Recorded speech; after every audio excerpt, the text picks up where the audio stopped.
Წარმოიდგინეთ, რომ დგახართ თქვენი სახლის ეზოში ღამით. თავს ზემოთ ხედავთ ვარსკვლავების უზარმაზარ ნაკადს, ნათელ ზოლს, რომელსაც ჩვენი წინაპრები ძველ ბერძნულად გალაქტიას უწოდებდნენ, ჰძის გზას. მაგრამ ახლა წარმოიდგინეთ, რომ ეს სურათი იწყებს უკუსლას. ვარსკვლავები იწყებენ მოძრაობას, გალაქტიკა ბრუნავს. და თქვენ ხედავთ რაღაც შოკის მონგრელს. ჩვენი მზე, ჩვენი პლანეტა. ყველაფერი რაც გვიცნობია, მდებარეობს არა გალაქტიკის ცენტრში, არა მის ბრწყინვალე სერცხლში, არამედ სადღაც გარეთ, მშვიდ, თითქმის უსახელო რეგიონში. ჩვენ ცხოვრობთ კოსმოსურ გარეუბანში. და ეს შეიძლება იყოს ერთადერთი მიზეზი, რის გამოც ჩვენ საერთოდ არსებობთ. ეს არ არის მეტაფორა. ეს არის ზუსტი ასტროფიზიკური ფაქტი, რომელიც 10 წლეულების განმავლობაში აბნევდა მეცნიერებს.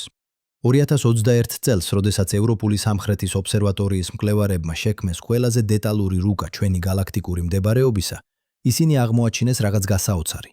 მზის სისტემა მდებარეობს ზუსტად იმ ზონაში, სადაც სიცოცხლის წარმოშობა სტატისტიკურად ყველაზე სავარაუდოა.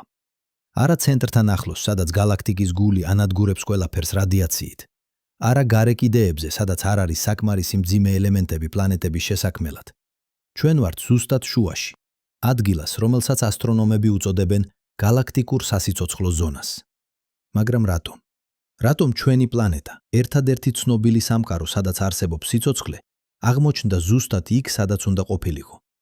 ეს შემთხვევაა თუ რაღაც უფრო ღრმა?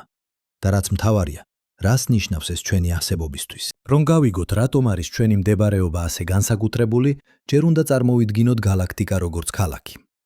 არაჩვეულებრივი ქალაქი, არამედ კოსმოსური მეგაპოლისი, სადაც ცხოვრობს 200 მილიარდი ვარსკვლავი.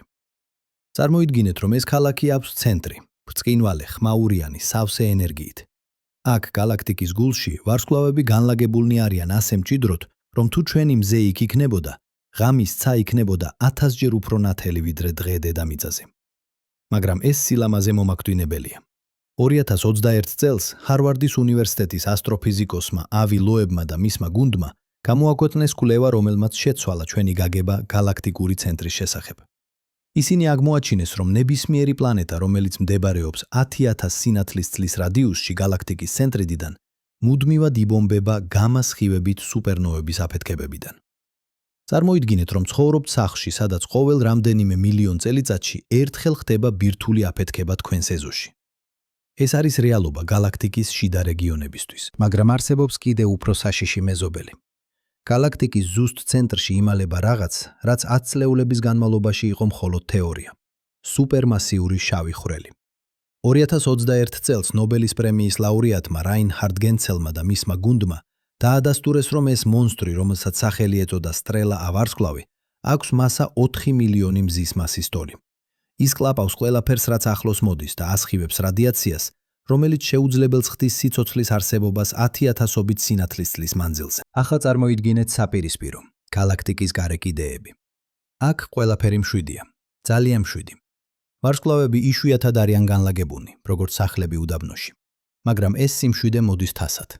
2021 წელს მასაჩუსეტსის ტექნოლოგიური ინსტიტუტის მკვლევარებმა აღმოაჩინეს, რომ გალაქტიკის გარე რეგიონებში 50,000 სინათლის წლის მანძილზე ცენტრიდან არ არის საკმარისი მძიმე ელემენტები, ნახშირვადი, ჟანგბადი, რკინა, რომლებიც აუცილებელია როგორც პლანეტების, ასევე სიცოცხლის შესაქმნელად. ეს ელემენტები იქნება ვარსკვლავების შიგნით და ვრცელდება სუპერნოვების აფეთქებებით. მაგრამ გარე კიდეებზე ძალიან ცოტა ვარსკვლავია, ძალიან ცოტა აფეთქებაა, ძალიან ცოტა სასიცოცხლო ელემენტია. და აქ ვართ ჩვენ, ზუსტად შუაში. მზის სისტემა მდებარეობს დაახლოებით 26,000 სინათლის წლის მანძილზე გალაქტიკის ცენტრიდან. არა ძალიან ახლოს, რომ მოვკვდეთ რადიაციისგან, არა ძალიან შორს, რომ ვიყოთ ღარიბები ელემენტებზე. ჩვენ ვართ გალაქტიკურ გარეუბანში, სადაც ყველაფერი, რადიაციის დონე, ვარსკვლავების სიმჭიდროვე, მძიმე ელემენტების რაოდენობა, არის ზუსტად იმ დიაპაზონში, რომელიც საჭიროა სიცოცხლისთვის. მაგრამ აქ იწყება რეალური საიდუმლო. 2021 წელს კალიფორნიის უნივერსიტეტის ასტრობიოლოგმა ჩარლზ ლაინვივერმა გამოაქვეყნა კვლევა, რომელმაც დააკენა შემაშფოთებელი კითხვა. რამდენად სავარაუდოა, რომ ჩვენი პლანეტა აღმოჩნდა ზუსტად იქ, სადაც უნდა ყოფილიყო. მან გამოთვალა, რომ გალაქტიკური სასიცოცხლო ზონა, რეგიონი, სადაც შესაძლებელია კომპლექსური სიცოცხლის წარმოშობა, მოიცავს მხოლოდ 10% მთელი გალაქტიკის მოცულობისგან. ეს ნიშნავს, რომ ჩვენ ვართ იმ 10%-ში, შემთხვევით, ან არა. აქ მეცნიერება ხვდება ფილოსოფიას. წარმოიდგინეთ, რომ თამაშობთ კოსმოსურ ლოტარიას. გალაქტიკაში არის 200 მილიარდი ვარსკვლავი და თითოეულ მათგანს შეიძლება ჰქონდეს პლანეტები, მაგრამ მხოლოდ 10% ამ ვარსკვლავებისა მდებარეობს სწორ ზონაში. ეს არის 20 მილიარდი პოტენციური სასიცოცხლო სისტემა. შრევს როგორც დიდი რიცხვი, არა, მაგრამ აქ არის პარადოქსი. ჩვენ ვართ ერთადერთი ცნობილი ცივილიზაცია ამ 20 მილიარდიდან. ან ჩვენ ვართ წარმოუდგენლად იღბლიანები, ან რაღაც სხვა ხდება. 2021 წელს პრინსტონის უნივერსიტეტის კოსმოლოგმა პოლ სტაინჰარტმა შემოგთავაზა ახალი პერსპექტივა. მან თქვა, ჩვენ უსვამთ არასწორ კითხვას. ჩვენ ვეკითხებით, რატომ ვართ ჩვენ აქ? როდესაც უნდა ვეკითხოთ, სად შეიძლება ვიყოთ ჩვენ, მისი არგუმენტი იყო მარტივი, მაგრამ ძლიერი. ჩვენ ვერ ვიქნებოდით სხვაგან. თუ სიცოცხლე შეიძლება წარმოიშვას მხოლოდ გალაქტიკურ გარეუბანში, მაშინ ნებისმიერი ცივილიზაცია, რომელიც ეკითხება, რატომ ვართ ჩვენ აქ, აუცილებლად იქნება გარეუბანში. ეს არ არის შემთხვევა, ეს არის გადარჩენის შერჩევა. მაგრამ ეს ახსნა ქმნის ახალ კითხვებს. თუ ჩვენი მდებარეობა არ არის შემთხვევითი, არამედ აუცილებელი პირობა სიცოცხლისთვის, მაშინ რა ხდება გალაქტიკის დანარჩენ ნაწილში? არის თუ არა სხვა ცივილიზაციები იმავე გარეუბნებში, რომ ესე უბნებში, რომლებიც ასევე უყურებენ ვარსკვლავებს და ფიქრობენ იმავე კითხვებზე? ან ჩვენ ვართ მარტო, არა იმიტომ, რომ სიცოცხლე იშვიათია, არამედ იმიტომ, რომ უსაფრთხო ადგილები იშვიათია? რომ გავიგოთ, რატომ არის ჩვენი გარეუბანი ასე სპეციალური, უნდა დავბრუნდეთ დროში. არა მილიონ წლებს, არამედ მილიარდებს. წარმოიდგინეთ, რომ გალაქტიკა არის ცოცხალი ორგანიზმი, რომელიც იზრდება, ვითარდება და იცვლება. 30 წლის წინ ჰაბლის კოსმოსური ტელესკოპის მონაცემებმა გვიჩვენა, რომ ჩვენი გალაქტიკა არ იყო ყოველთვის ისეთი, როგორიც ახლა არის. ის დაიბადა ცხელ ქაოსურ გარემოში, სადაც ვარსკვლავები იბადებოდნენ და კვდებოდნენ წამებში, კოსმოსური მასშტაბით. 2021 წელს ჯეიმს ვებ ტელესკოპის პირველმა დაკვირვებებმა დაადასტურა რაღაც, რაც მეცნიერებმა ეჯობდნენ 10 წლეულების განმავლობაში. ადრეული გალაქტიკა იყო ბევრად უფრო ძალადობრივი, ვიდრე ჩვენი თანამედროვე. პირველი 2 მილიარდი წლის განმავლობაში გალაქტიკის ცენტრი იყო ვარსკვლავთა წარმოქმნის ქარხანა, სადაც ყოველ მილიონ წელიწადში ერთხელ ხდებოდა სუპერნოვას აფეთქება. ეს იყო პერიოდი, როდესაც გალაქტიკა აწარმოებდა მძიმე ელემენტებს, ნახშირბაც, ჟანგბაც, რკინას, ყველაფერს, რაც საჭიროა სიცოცხლისთვის. მაგრამ ეს იყო ასევე პერიოდი, როდესაც სიცოცხლე იქ შეუძლებელი იყო. წარმოიდგინეთ დედამიწა ამ ეპოქაში, თუ ის არსებობდა გალაქტიკის ცენტრთან ახლოს. ყოველ რამდენიმე მილიონ წელიწადში ერთხელ ახლო მდებარე ვარსკვლავი აფეთქდებოდა სუპერნოვად. გამასხივების ნაკადი, რომელიც მოგზაურობს სინათლის სიჩქარით, მიაღწევდა დედამიწას და მომენტალურად გაანადგურებდა ოზონის ფენას. ულტრაიისფერი რადიაცია მზიდან, რომელიც ჩვეულებრივ ბლოკირებულია ოზონის მიერ, დაიწყებდა ყველაფრის მოკლას ზედაპირზე. ოკეანეები გახდებოდნენ მკვდარი ზონები, ატმოსფერო იშლებოდა, პლანეტა გადაიქცეოდა უსიცოცხლო ქვად. მაგრამ გარეუბანში, სადაც ჩვენ ვართ, ყველაფერი იყო განსხვავებული. 2021 წელს ევროპული სამხრეთის ობსერვატორიის მკვლევარებმა შექმნეს დროის რუკა. ვიზუალიზაცია იმისა, თუ როგორ ვითარდებოდა სხვადასხვა რეგიონები გალაქტიკაში. ისინი აღმოაჩინეს, რომ გარე რეგიონები, სადაც ჩვენ ვართ, ვითარდებოდნენ ბევრად უფრო ნელა. ვარსკვლავთა წარმოქმნა აქ იყო თანდათანობითი, არა აფეთქებითი. სუპერნოვები ხდებოდა იშვიათად, საკმარისად იშვიათად, რომ არ მოეკლა სიცოცხლე, მაგრამ საკმარისად ხშირად, რომ გაამდიდრა გარემო მძიმე ელემენტებით. ეს იყო იდეალური ბალანსი. წარმოიდგინეთ ქალაქი, რომელიც იზრდება არა ერთი დრით, არამედ 100 წლეულების განმავლობაში. ახალი შენობები ნელა ემატება, ინფრასტრუქტურა ვითარდება, მაგრამ არ არის ქაოსი, არ არის კატასტროფები. ეს არის ჩვენი გალაქტიკური რეგიონი. ადგილი, სადაც ევოლუცია მოხდა საკმარისად ნელა, რომ სიცოცხლეს ქონოდა დრო წარმოშობისთვის, მაგრამ საკმარისად სწრაფად, რომ ქონოდა საჭირო რესურსები. მაგრამ ჩვენი მდებარეობის უნიკალურობა არ შემოიფარგლება მხოლოდ მანძილით ცენტრიდან.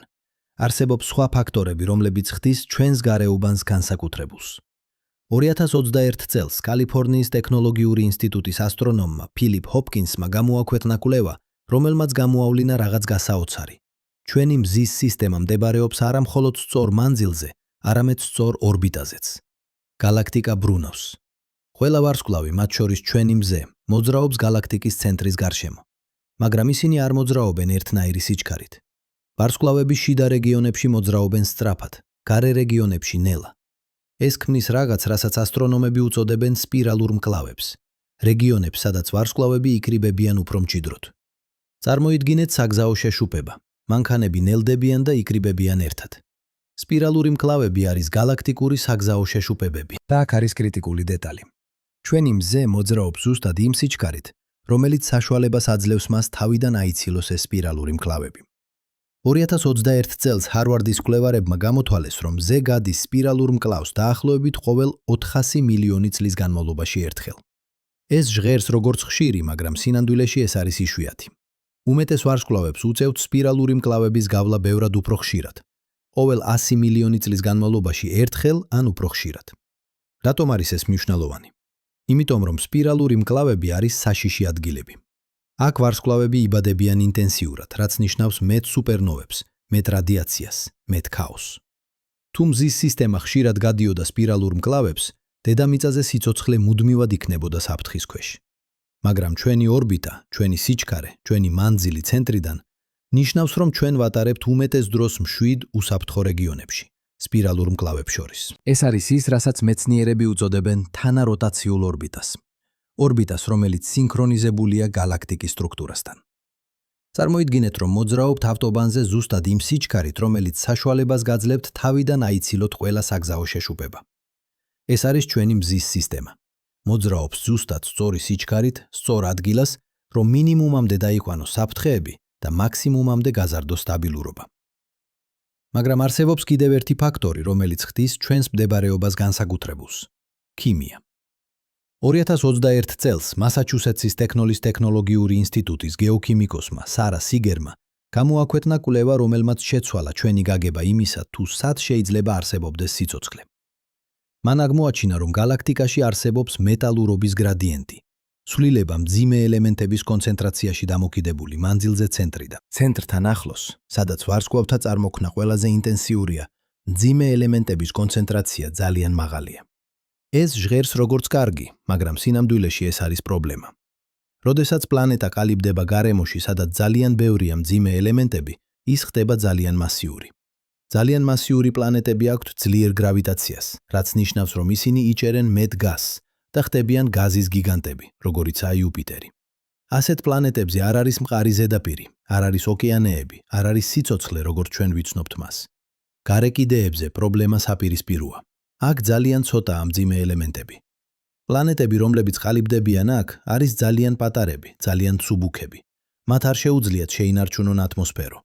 ისინი გვანან მთვარეს, უსიცოცხლო ქვის ბურთებს, რომლებსაც არ აქვთ არც ჰაერი, არც წყალი, არც დაცვა კოსმოსური რადიაციისგან. მაგრამ ჩვენს რეგიონში 26,000 სინათლის წლის მანძილზე ცენტრიდან მეტალურობა არის ზუსტად სწორი.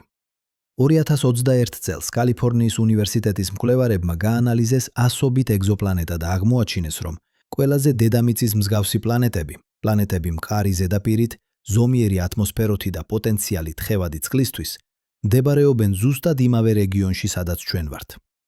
ეს არ არის შემთხვევა. ეს არის ქიმიური აუცილებლობა. წარმოიდგინეთ, რომ აშენებთ სახლს. თუ გაქვთ ძალიან ბევრი მასალა, შეიძლება ააშენოთ სასახლე, მაგრამ ის იქნება ძალიან დიდი, ძალიან რთული, ძალიან არასტაბილური. თუ გაქვთ ძალიან ცოტა მასალა, შეიძლება ააშენოთ მხოლოდ ქოხი, რომელიც არ დაგიცავთ ელემენტებისგან.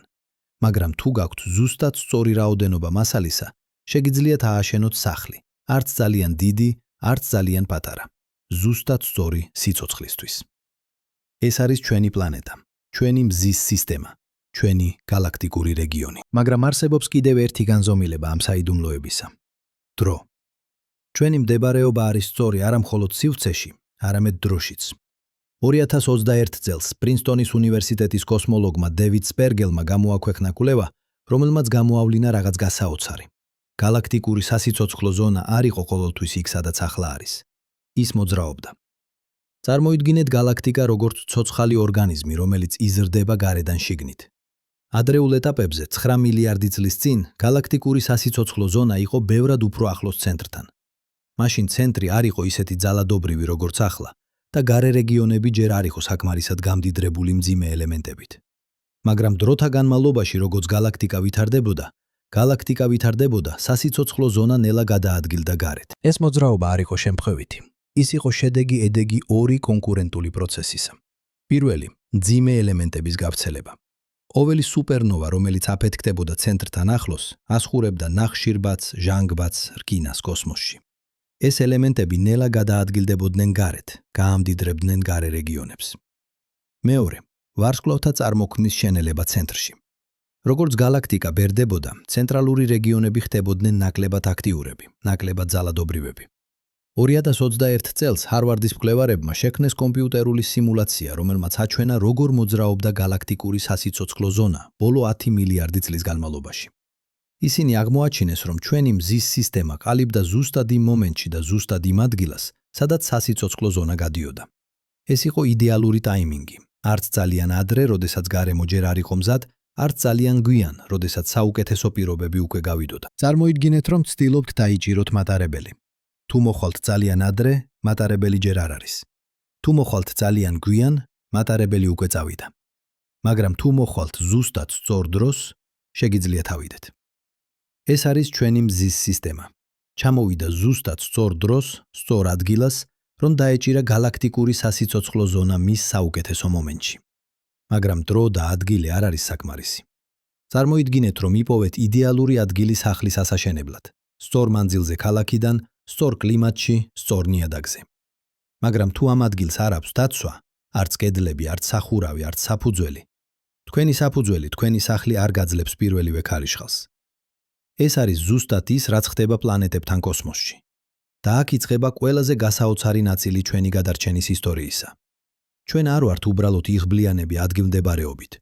ჩვენ გვაქვს დაცვის მრავალფენიანი სისტემა, რომელიც მუშაობს როგორც კოსმოსური იმუნური სისტემა. 2021 წელს NASA-ს გეომაგნიტური კვლევების ლაბორატორიამ გამოაქვეყნა ანალიზი, რომელმაც შეადარა დედამიწის დაცვითი სისტემები სხვა ცნობილ ეგზოპლანეტებთან. შედეგები იყო შოკის მონგრელი. დედამიწა არ არის უბრალოდ პლანეტა მაგნიტური ველით. ის არის პლანეტა მაგნიტური ველის იდეალური კონფიგურაციით, იდეალურ ადგილას, იდეალურ დროს.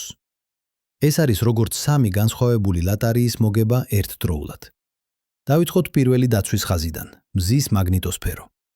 ჩვენი მზე, როგორც ყველა ვარსკვლავი, გენერირებს მაგნიტურ ველს, მაგრამ მზის მაგნიტური ველი არ არის სტატიკური. ის ვრცელდება კოსმოსში, ქმნის უზარმაზარ ბუშტს, რომელსაც ასტრონომები უწოდებენ ჰელიოსფეროს. ეს ბუშტი ვრცელდება მილიარდობით კილომეტრზე, გაცილებით მიღმა პლუტონის ორბიტისა. და ის არის ჩვენი პირველი ხაზი დაცვისა გალაქტიკური კოსმოსური სხივებისგან. წარმოიდგინეთ ჰელიოსფერო როგორც უხილავი ქოლგა, რომელიც გარს აკრავს მთელ მზის სისტემას.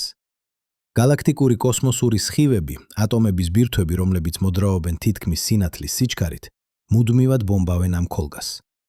უმეტესობა მათგანი იხრება, იბრუნებს უკან, ვერ შედის შიგნით.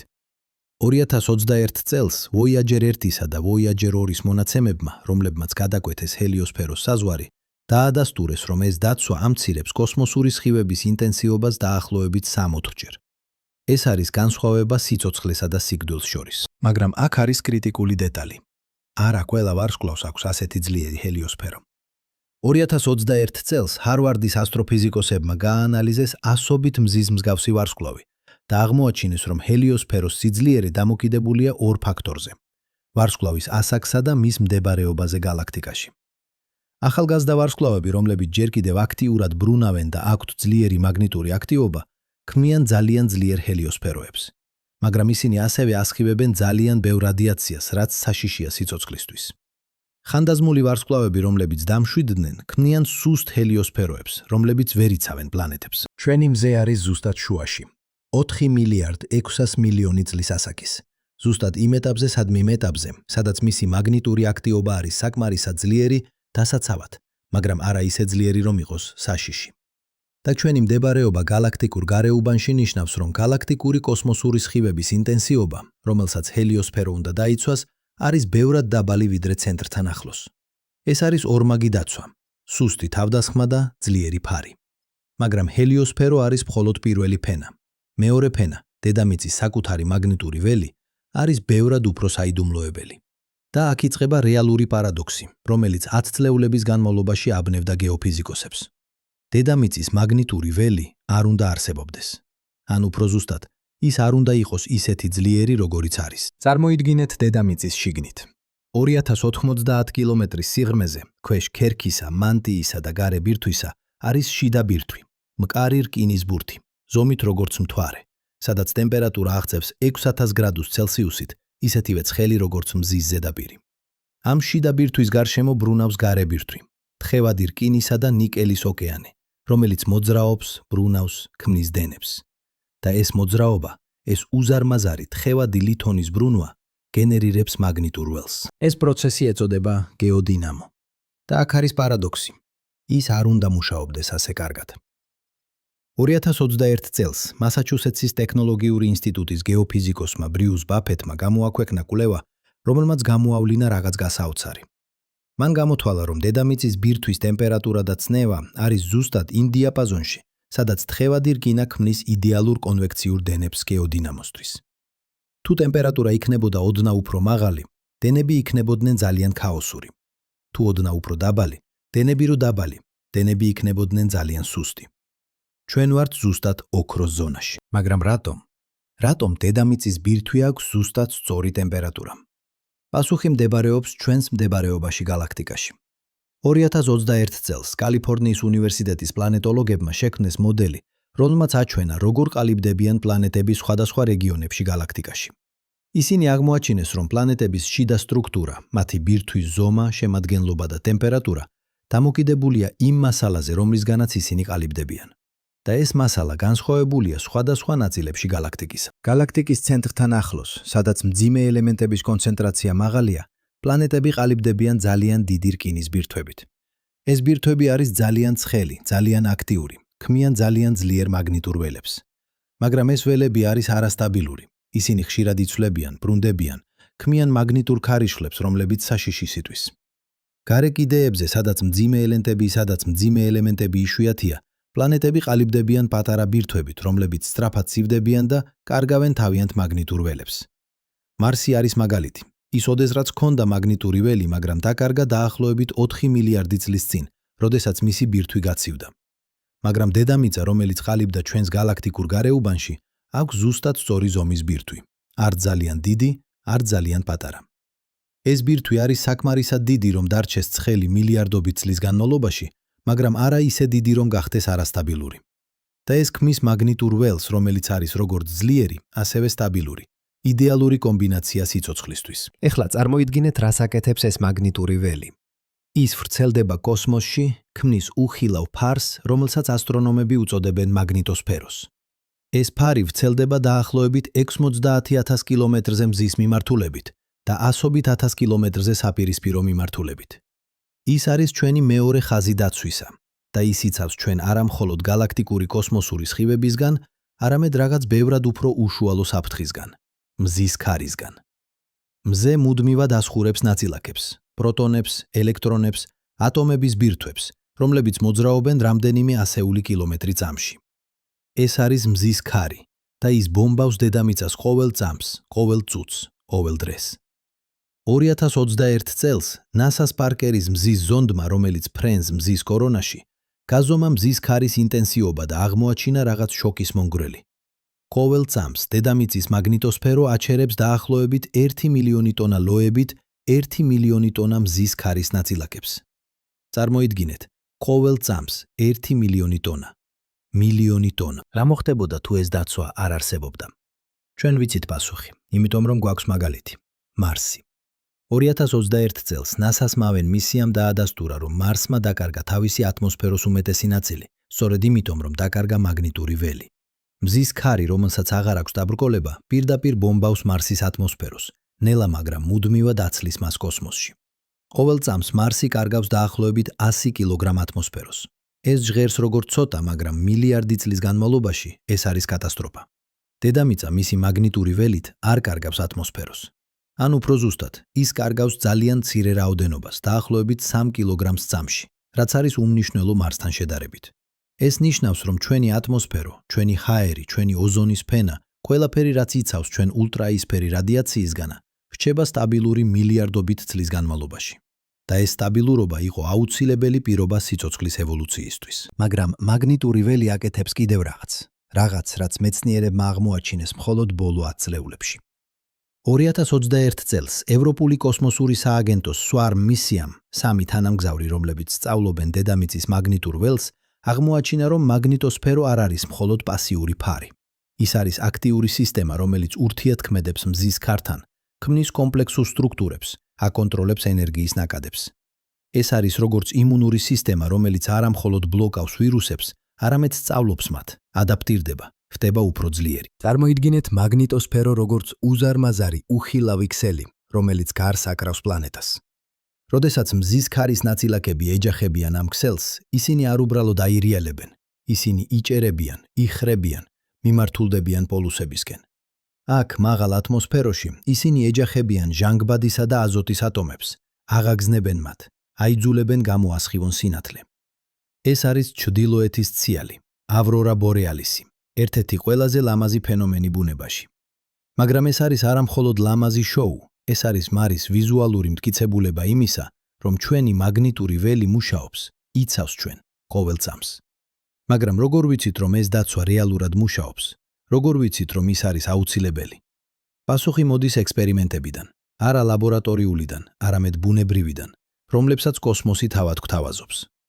ეს ექსპერიმენტები ეწოდება მაგნიტური ქარიშხლები და ისინი არის ყველაზე ძლიერი ტესტი ჩვენი დაცვითი სისტემისთვის. წარმოიდგინეთ მზე როგორც გიგანტური ბირთვული რეაქტორი, რომელიც ზოგჯერ ხდება არასტაბილური. მზის ზედაპირზე რეგიონებში, სადაც მაგნიტური ველები არის განსაკუთრებით ძლიერი, ხდება აფეთქებები, კორონალური მასის გამოფრქვევები. ეს არის უზარმაზარი ბუშტები პლაზმისა და მაგნიტური ენერგიისა, რომლებიც ისროლებიან კოსმოსში სიჩქარით რამდენიმე მილიონი კილომეტრი საათში. როდესაც ასეთი ბუშტი მიემართება დედამიწისკენ, ის აღწევს ჩვენამდე დაახლოებით 2-3 დღის განმავლობაში და მაშინ იწყება რეალური ტესტი. 2021 წელს NASA-ს მკვლევარებმა გააანალიზეს ყველა დიდი მაგნიტური ქარიშხალი ბოლო 2000 წლის განმავლობაში. გამოიყენეს ისტორიული ჩანაწერები, ყინულის ბირთვები, ხის რგოლები, ყველაფერი, რაც ინახავს ინფორმაციას კოსმოსური რადიაციის შესახებ. ისინი აღმოაჩინეს, რომ დედამიწა განიცდის დიდ მაგნიტურ ქარიშხალს, დაახლოებით ყოველ 100 წლის განმავლობაში ერთხელ. ყველაზე ძლიერი ჩაწერილი ქარიშხალი მოხდა 1855 წელს.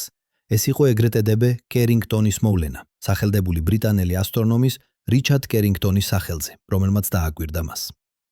წარმოიდგინეთ რა მოხდა. 1 სექტემბერს 1855 წელს კერინგტონი აკვირდებოდა მზეს თავისი ტელესკოპით, როდესაც უცებ დაინახა უზარმაზარი თეთრი ციმციმი მზის ზედაპირზე. ეს იყო კორონალური მასის გამოფრქვევა, ერთ-ერთი ყველაზე ძლიერი ოდესმე დაფიქსირებული. ჩვეულებრივ ასეთი გამოფრქვევა მიაღწევს დედამიწას 2-3 დღის განმავლობაში, მაგრამ ეს იყო განსაკუთრებული. ის მიაღწია მხოლოდ 18 საათში. როდესაც ის დაეჯახა დედამიწის მაგნიტოსფეროს, შედეგები იყო სპექტაკულარული და საშიში. ჩრდილოეთის ციალი, რომელიც ჩვეულებრივ ჩანს მხოლოდ პოლარულ რეგიონებში, გამოჩნდა ჰავანაში, კუბაში, ადგილას, რომელიც მდებარეობს 30 გრადუსზე ჩრდილოეთ განედზე. ტელეგრაფის სისტემები მთელ მსოფლიოში გაიფუჭა. ოპერატორები იღებდნენ ელექტროშოკებს. ზოგიერთ ადგილას ტელეგრაფის აპარატები აგრძელებდნენ მუშაობას, მაშინაც კი, როდესაც ბატარეები გამორთული იყო. ისინი იღებდნენ ენერგიას პირდაპირ მაგნიტური ქარიშხლისგან. მაგრამ აქ არის კრიტიკული დეტალი. ეს იყო 1855 წელს, როდესაც ადამიანობას არ ჰქონდა ელექტროქსელები, სატელიტები, კომპიუტერები. დაზიანება იყო მინიმალური. 2021 წელს NASA-ს მეცნიერებმა გამოთვალეს, რა მოხდებოდა თუ კერინგტონის მოვლენის მსგავსი ქარიშხალი მოხდებოდა დღეს. შედეგები იყო შოკის მომგვრელი. ელექტროქსელები გაიფუჭებოდა კონტინენტების მასშტაბით. სატელიტები დაზიანდებოდნენ ან განადგურდებოდნენ. GPS სისტემები შეწყვეტდნენ მუშაობას.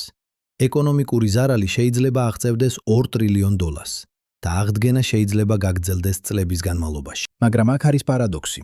კერინგტონის მოვლენა არ იყო ყველაზე ძლიერი შესაძლო ქარიშხალი.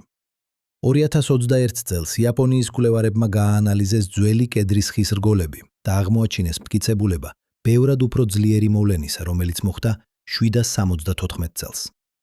ეს მოვლენა, რომელსაც ახლა უწოდებენ მიაკე მოვლენას, იყო დაახლოებით 10 ჯერ უფრო ძლიერი ვიდრე კერინგტონის მოვლენა.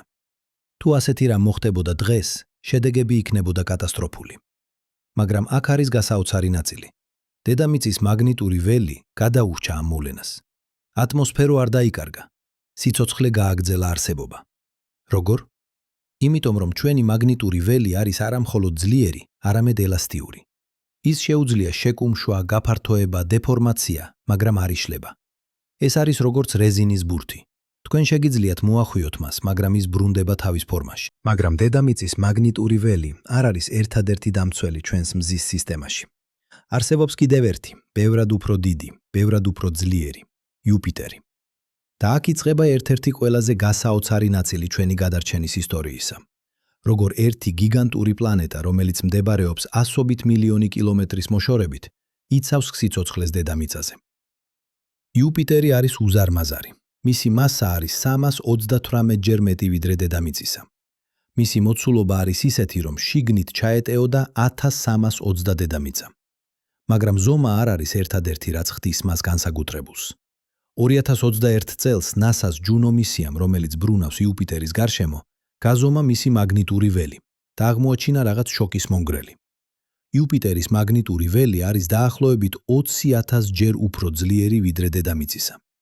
ეს არის ყველაზე ძლიერი პლანეტური მაგნიტური ველი მზის სისტემაში. ეს უზარმაზარი მაგნიტური ველი ქმნის მაგნიტიტოსფეროს, რომელიც ვრცელდება მილიონობით კილომეტრზე კოსმოსში. თუ ჩვენ შეგვეძლო ხილვა მაგნიტური ველების, იუპიტერის მაგნიტოსფერო იქნებოდა ერთ-ერთი ყველაზე დიდი ობიექტი ღამის ცაზე, უფრო დიდი ვიდრე მთვარე. და ეს მაგნიტოსფერო აკეთებს რაღაც კრიტიკულს. ის იჭერს და აჩერებს კოსმოსური სხივების უზარმაზარ რაოდენობას, რომლებიც სხვა შემთხვევაში მიაღწევდნენ შიდა მზის სისტემას, სადაც ჩვენ ვართ. მაგრამ იუპიტერის დამცველობითი როლი არ შემოიფარგლება მხოლოდ მაგნიტური ველით. არსებობს კიდევ ერთი, ბევრად უფრო ფიზიკური ფუნქცია, გრავიტაციული ფარი. 2021 წელს ევროპული სამხრეთის ობსერვატორიის ასტრონომებმა გააანალიზეს ათასობით კომეტისა და ასტეროიდის ტრაექტორია და აღმოაჩინეს რაღაც გასაოცარი. იუპიტერი მოქმედებს როგორც კოსმოსური მტვრევანი, იჭერს ან აგდებს უკან უმეტეს ობიექტებს, რომლებიც შემოდიან გარემზის სისტემიდან. წარმოიდგინეთ მზის სისტემა როგორც სამიზნე. ცენტრში არის დედამიწა, პატარა მოწყვლადი. გარშემო ბრუნავს იუპიტერი, უზარმაზარი მასიური. როდესაც კომეტა ან ასტეროიდი შემოდის გარედან, მას აქვს ორი შესაძლო ბედი. ან ის გაივლის ახლოს იუპიტერთან და მისი გრავიტაცია შეცვლის მის ტრაექტორიას, გადააგდებს მას მზის სისტემიდან, ან გადაიყვანს უსაფრთხო ორბიტაზე. ან ის გაივლის ძალიან ახლოს და იუპიტერი უბრალოდ ჩაკლაპავს მას. ჩვენ ნახეთ ეს პროცესი რეალურ დროში. 1984 წელს კომეტა შუმეიკერ-ლევი 9, რომელიც დაიშალა 21 ფრაგმენტად, დაეჯახა იუპიტერს. ეს იყო პირველი დაკვირვებული შეჯახება ორ მზის სისტემის ობიექტს შორის. 2021 წელს NASA-ს ჰაბლის ტელესკოპმა დააფიქსირა კიდევ რამდენიმე ასეთი შეჯახება. მეცნიერებმა გამოთვალეს, რომ იუპიტერი იღებს დაახლოებით 100-ჯერ მეტ შეჯახებას ვიდრე დედამიწა, მიუხედავად იმისა, რომ ის მდებარეობს ბევრად უფრო შორს მზიდან. რას ნიშნავს ეს დედამიწისთვის? ეს ნიშნავს, რომ უმეტესი პოტენციურად საშიში ობიექტები, რომლებიც შეიძლება მოეხვედრათ ჩვენს პლანეტას, ან იჭერება იუპიტერის მიერ, ან გადააგდება უსაფრთხო ორბიტაზე. 2021 წელს კალიფორნიის ტექნოლოგიური ინსტიტუტის მკვლევარებმა შექმნეს კომპიუტერული სიმულაცია, რომელმაც აჩვენა რა მოხდებოდა თუ იუპიტერი არ არსებობდა. შედეგები იყო შოკის მომგვრელი. დედამიწა განიცდიდა კატასტროფულ შეჯახებებს დაახლოებით 10-ჯერ უფრო ხშირად. ეს ნიშნავს, რომ მოვლენები, როგორიცაა დინოზავრების გადაშენება, რომელიც მოხდა 90 მილიონი წლის წინ, როდესაც 10 კილომეტრის ასტეროიდი დაეჯახა დედამიწას, მოხდებოდა არა ყოველ 100 მილიონი წლის განმავლობაში ერთხელ, არამედ ყოველ 10 მილიონი წლის განმავლობაში ერთხელ. მაგრამ აქ არის პარადოქსი, რომელიც 10 წლეულების განმავლობაში აბნევდა მეცნიერებს. იუპიტერი არ არის მხოლოდ დამცველი, ზოგჯერ ის არის საფრთხე. 2021 წელს ჰარვარდის ასტრონომმა მარტინ დუნკანმა გამოაქვეყნა კვლევა, რომელმაც აჩვენა, რომ იუპიტერის გრავიტაცია ასევე შეუძლია შეცვალოს ასტეროიდების ორბიტები ისე, რომ ისინი მიემართონ დედამიწისკენ. ეს არის ორმაგი ეფექტი. იუპიტერი იცავს ჩვენ უმეტეს დროს, მაგრამ ზოგჯერ ის ასევე ქმნის საფრთხეს. წარმოიდგინეთ იუპიტერი როგორც უზარმაზარი ბილიარდის ბურთი კოსმოსში. როდესაც პატარა ობიექტი გადის ახლოს, იუპიტერის გრავიტაცია მოქმედებს როგორც გრავიტაციული პრაქანი.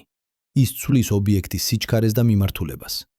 უმეტეს შემთხვევაში ეს ცვლილება ნიშნავს, რომ ობიექტი გადააგდება მზის სისტემიდან, ან გადაიყვანება უსაფრთხო ორბიტაზე. მაგრამ ზოგჯერ, დაახლოებით 10%-ში შემთხვევებისა, ეს ცვლილება ნიშნავს, რომ ობიექტი მიემართება შიდა მზის სისტემისკენ, სადაც ჩვენ ვართ. ეს არის რისკი, მაგრამ ეს არის რისკი, რომელიც ღირს.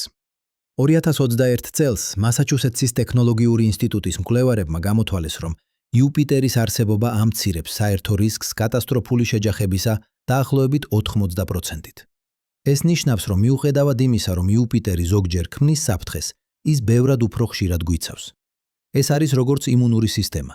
ზოგჯერ ის შეიძლება გამოიწვიოს ალერგიული რეაქცია, მაგრამ უმეტეს დროს ის გვიცავს ბევრად უფრო საშიში ინფექციებისგან. მაგრამ აქ არის კიდევ უფრო გასაოცარი დეტალი. იუპიტერის მდებარეობა. ის მდებარეობს დაახლოებით 5 ასტრონომიული ერთეულის მანძილზე მზიდან. ზუსტად იმ ადგილას, სადაც მისი გრავიტაციული გავლენა არის მაქსიმალურად ეფექტური დედამიწის დასაცავად. 2021 წელს პრინსტონის მკვლევარებმა შექმნეს სიმულაციები, რომლებმაც აჩვენა რა მოხდებოდა თუ იუპიტერი იქნებოდა უფრო ახლოს ან უფრო შორს. შედეგები იყო მკაფიო. თუ იუპიტერი იქნებოდა უფრო ახლოს, მისი გრავიტაცია იქნებოდა ძალიან ძლიერი და დაარღვევდა შიდა პლანეტების ორბიტებს. თუ ის იქნებოდა უფრო შორს, მისი დამცველობითი ეფექტი იქნებოდა ძალიან სუსტი. ჩვენ ვართ ზუსტად სწორ კონფიგურაციაში. დედამიწა სწორ მანძილზე მზიდორ მანძილზე მზიდან, იუპიტერი სწორ მანძილზე დედამიწიდან, ორივე სწორ ადგილას გალაქტიკაში. ეს არის როგორც სამი განსხვავებული საკეტის გახსნა ერთდროულად. თითოეული უნდა იყოს ზუსტად სწორ პოზიციაში. სხვაგვარად სისტემა არ მუშაობს. მაგრამ ეს იდეალური კონფიგურაცია არ იყო ყოველთვის. დედამიწა არ დაიბადა დაცულად. ის გახდა დაცული. და ეს ტრანსფორმაცია მოითხოვდა მილიარდობით წლებს. 2021 წელს კალიფორნიის უნივერსიტეტის გეოლოგებმა გააანალიზეს უძველესი ქანები ავსტრალიიდან და კანადიდან. ქანები, რომლებიც ყალიბდნენ 4 მილიარდი წლის წინ დედამიწის ადრეულ ეტაპებზე. ისინი აღმოაჩინეს რაღაც გასაოცარი. ეს ქანები ინახავენ მტკიცებულებას ძალიან განსხვავებული დედამიწისა, პლანეტისა, რომელიც ჯერ კიდევ არ ჰქონდა თანამედროვე დაცვითი სისტემები. წარმოიდგინეთ დედამიწა 4 მილიარდი წლის წინ. პლანეტა ახლახან ჩამოყალიბდა ქაოსური შეჯახებებიდან პლანეტეზიმალებისა, ქვის და ლითონის ბურთებისა, რომლებიც ბრუნავდნენ ახალგაზრდა მზის გარშემო. ზედაპირი იყო ლავის ოკეანე, ტემპერატურა აღწევდა 1000 გრადუს ცელსიუსით. ატმოსფერო, თუ ის საერთოდ არსებობდა, იყო ტოქსიკური ნარევი მეთანის, ამიაკის და ნახშირორჟანგის. და მაგნიტური ველი, თუ ის არსებობდა, იყო სუსტი, არასტაბილური, უუნარო და ეცვა პლანეტა კოსმოსური რადიაციისგან. მაგრამ რაღაც მოხდა. ნელა, ძალიან ნელა, პლანეტა დაიწყო ცივდება. ლავის ოკეანე გაიღინა. ყალიბდებოდა პირველი მყარი ქერქი. შიგნით რკინა და ნიკელი, რომლებიც უფრო მძიმე იყვნენ ვიდრე ქვა, იწყებდნენ ჩაძირვას ცენტრისკენ. ყალიბდებოდა ბირთვი. და როგორც ეს ბირთვი იზრდებოდა, როგორც ის იწყებდა ბრუნვას, ის იწყებდა გენერირებას მაგნიტური ველისა. 2021 წელს იაპონიის მკვლევარებმა გააანალიზეს მაგნიტური ველის ნაშთები ძველ ქანებში და აღმოაჩინეს, რომ დედამიწის მაგნიტური ველი დაიწყო მუშაობა დაახლოებით 3 მილიარდ 800 მილიონი წლის წინ. ეს იყო კრიტიკული მომენტი, როდესაც დედამიწა გახდა დაცული. მანამდე პლანეტა იყო მოწყვლადი. მზის ქარი ბომბავდა ატმოსფეროს, ნელა მაგრამ მუდმივად აცლიდა მას კოსმოსში. კოსმოსური სხივები აღწევდნენ ზედაპირს, ხდიდნენ შეუძლებელს ნებისმიერი კომპლექსური ქიმიის არსებობას. მაგრამ როდესაც მაგნიტური ველი ჩაირთო, ყველაფერი შეიცვალა. ატმოსფერო შეწყვიტა გაქრობა. კოსმოსური სხივები დაიბლოკა. პირველად დედამიწის ზედაპირი გახდა ადგილი, სადაც შეიძლებოდა არსებობა სტაბილური კომპლექსური მოლეკულებისა, რომლებიც შეიძლება გახდნენ სიცოცხლის საფუძველი. და აქ არის გასაოცარი კოინციდენცია, ან არა კოინციდენცია. 2021 წელს ავსტრალიის მკვლევარებმა აღმოაჩინეს ნამარხები უძველესი მიკროორგანიზმებისა, რომლებიც ცხოვრობდნენ დაახლოებით 3 მილიარდ 500 მილიონი წლის წინ. ეს არის მხოლოდ 300 მილიონი წლის შემდეგ იმისა, რაც მაგნიტური ველი ჩაირთო. 300 მილიონი წელი ჟღერს როგორც დიდი დრო, მაგრამ გეოლოგიურ მასშტაბით ეს არის თითქმის მომენტალური. ეს ნიშნავს, რომ სიცოცხლე გამოჩნდა თითქმის მაშინვე, როგორც კი პირობები გახდა ხელსაკრელი. ახლა დავაჯამოთ ყველაფერი, რაც ვისწავლეთ. დედამიწა არ არის უბრალოდ იღბლიანი პლანეტა. ის არის პლანეტა მრავალფენიანი დაცვითი სისტემით, სადაც თითოეული ფენა არის კრიტიკული და ყველა ფენა მუშაობს ერთად. პირველი ფენა, ჩვენი მდებარეობა გალაქტიკაში. ჩვენ ვართ გალაქტიკურ გარეუბანში, სადაც გალაქტიკური კოსმოსური სხივების ინტენსივობა არის დაბალი, სადაც სუპერნოვები იშვიშვია, სადაც მძიმე ელემენტების კონცენტრაცია არის ზუსტად სწორი. მეორე ფენა, მზის ჰელიოსფერო. ჩვენი ვარსკვლავი ზუსტად სწორ ასაკში ქმნის მაგნიტურ ბუშტს, რომელიც ამცირებს კოსმოსური სხივების ინტენსივობას კიდევ 3-4-ჯერ. მესამე ფენა, დედამიწის მაგნიტური ველი. ჩვენი პლანეტა ზუსტად სწორი ზომის ბირთვით ქმნის მაგნიტოსფეროს, რომელიც იცავს ატმოსფეროს მზის ქარისგან და ბლოკავს დარჩენილ კოსმოსურ სხივებს. ვებს. მეოთხე ფენა იუპიტერის გრავიტაციული ფარი. ჩვენი გიგანტური მეზობელი ზუსტად სწორ მანძილზე იჭერს ან აგდებს უკან უმეტეს კომეტებსა და ასტეროიდებს, რომლებიც სხვაგვარად დაეჯახებოდნენ დედამიწას. მეხუთე ფენა ატმოსფერო და ოზონის ფენა. ჩვენი ჰაერის გარსი, რომელიც შენარჩუნებულია მაგნიტური ველის მიერ, ბლოკავს ულტრაიისფერ რადიაციას და იცავს ზედაპირს. თითოეული ამ ფენისა არის შედეგი მილიარდობით წლის ევოლუციისა. თითოეული არის ზუსტად სწორ ადგილას, სწორ დროს, სწორ კონფიგურაციაში. და ყველა ერთად ქმნიან სისტემას, რომელიც არის ისეთი იშვიათი, ისეთი უნიკალური, რომ ჩვენ ჯერ კიდევ არ ვიპოვეთ მისი ანალოგი სხვაგან სამყაროში. 2021 წელს NASA-ს ეგზოპლანეტების მკვლევარებმა გააანალიზეს 5000-ზე მეტი ცნობილი ეგზოპლანეტა და შეეცადნენ იპოვონ რამდენს აქვს ყველა ეს დამცველობითი ფაქტორი. შედეგები იყო შოკის მომგვრელი, 0. არც ერთ ცნობილ ეგზოპლანეტას არ აქვს ყველა ის, რაც აქვს დედამიწას.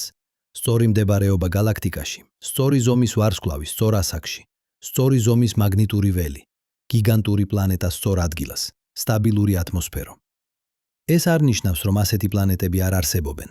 ჩვენ უბრალოდ ჯერ არ ვიპოვეთ ისინი. მაგრამ ეს ნიშნავს, რომ ისინი არიან იშვიათი, ძალიან იშვიათი. და ეს ხდის ჩვენს არსებობას კიდევ უფრო გასაოცარს. მაგრამ აქ არის კითხვა, რომელიც ყველაფერს ცვლის. რამდენად იშვიათია ეს ყველაფერი? როდესაც ვამბობთ, რომ დედამიწა არის უნიკალური, ჩვენ გულისხმობთ უნიკალურს ჩვენს galaktikაში, ჩვენს სუპერკლასტერში, მთელ დაკვირვებად სამყაროში. და რაც მთავარია, რამდენ ხანს გაგრძელდება ეს უნიკალურობა. წარმოიდგინეთ, რომ გაქვთ კოსმოსური საათი. საათი, რომელიც არ ზომავს წამებს ან წუთებს, არამედ ეპოქებს, ერებს, galaktikuri ციკლებს. 2021 წელს ჰარვარდის კოსმოლოგმა ავი ლოებმა და მისმა გუნდმა შექმნეს ზუსტად ასეთი საათი. მათემატიკური მოდელი, რომელიც ადევნებს თვალს galaktikuri სასიცოცხლო ზონის ევოლუციას დროში. და ის, რაც მათ აღმოაჩინეს, არის ერთდროულად დამამშვიდებელი და შემაშფოთებელი. დავიწყოთ დასაწყისიდან. არა დედამიწის დასაწყისიდან, არამედ galaktikis დასაწყისიდან. 13 მილიარდი წლის წინ ჩვენი galaktika იყო ქაოსური ღრუბელი გაზისა და მტვრისა, რომელიც ნელა იკუმშებოდა გრავიტაციის ქვეშ. პირველი ვარსკვლავები, რომლებიც დაიბადნენ ამ ღრუბლიდან, იყვნენ მასიურები, ცხელები, მოკლეხნიანები. ისინი ცხოვრობდნენ მხოლოდ რამდენიმე მილიონ წელს, შემდეგ აფეთქდებოდნენ სუპერნოვებად, ასხურებდნენ პირველ მძიმე ელემენტებს კოსმოსში. ეს იყო ეპოქა, როდესაც galaktika აწარმოებდა თავის სამშენებლო მასალებს, ნახშირბაცს, ჟანგბაცს, რკინას, მაგრამ ჯერ არ იყო მზად სიჭოცხლისთვის. წარმოიდგინეთ ეს როგორც გიგანტური ქარხანა, რომელიც მუშაობს მაქსიმალურ სიმძლავრეზე. ყველგან არის ხმაური, სითბო, აფეთქებები. პროდუქცია იწარმოება, მაგრამ გარემო არის ძალიან საშიში, ნებისმიერი დელიკატური პროცესისთვის. ეს იყო galaktika თავის პირველ 4 მილიარდ წელს. პერიოდი, რომელსაც ასტრონომები უწოდებენ starburst ეპოქას, ვარსკვლავთა აფეთქებით წარმოქმნის ეპოქას. მაგრამ ნელ-ნელა, ძალიან ნელა, ქარხანა დაიწყო შენელება. ვარსკვლავთა წარმოქმნის ტემპი დაეცა, სუპერნოვები გახდნენ იშვიათი. galaktika იწყებდა მომწიფებას. და დაახლოებით 9 მილიარდი წლის წინ, 4 მილიარდი წლის შემდეგ დიდი აფეთქებისა, რაღაცას მოხდა.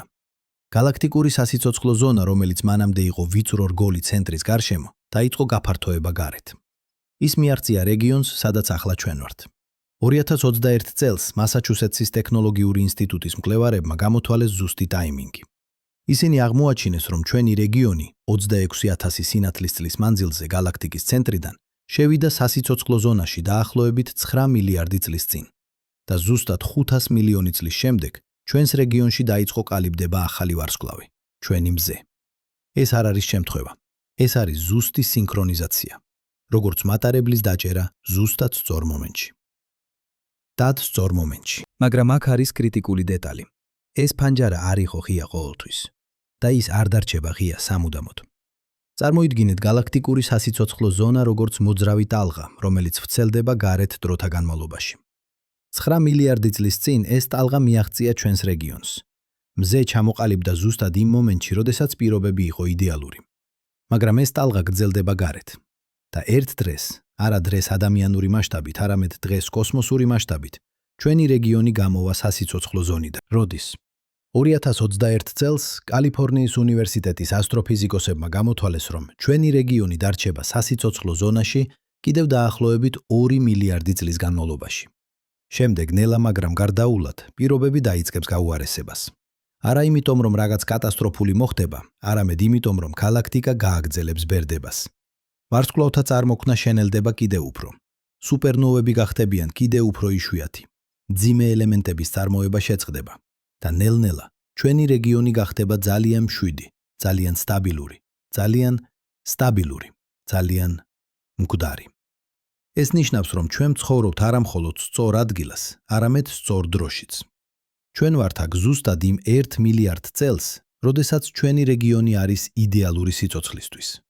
1 მილიარდი წელი ჟღერს როგორც დიდი დრო, მაგრამ გალაქტიკის 13 მილიარდი წლის ისტორიაში ეს არის მხოლოდ 7%.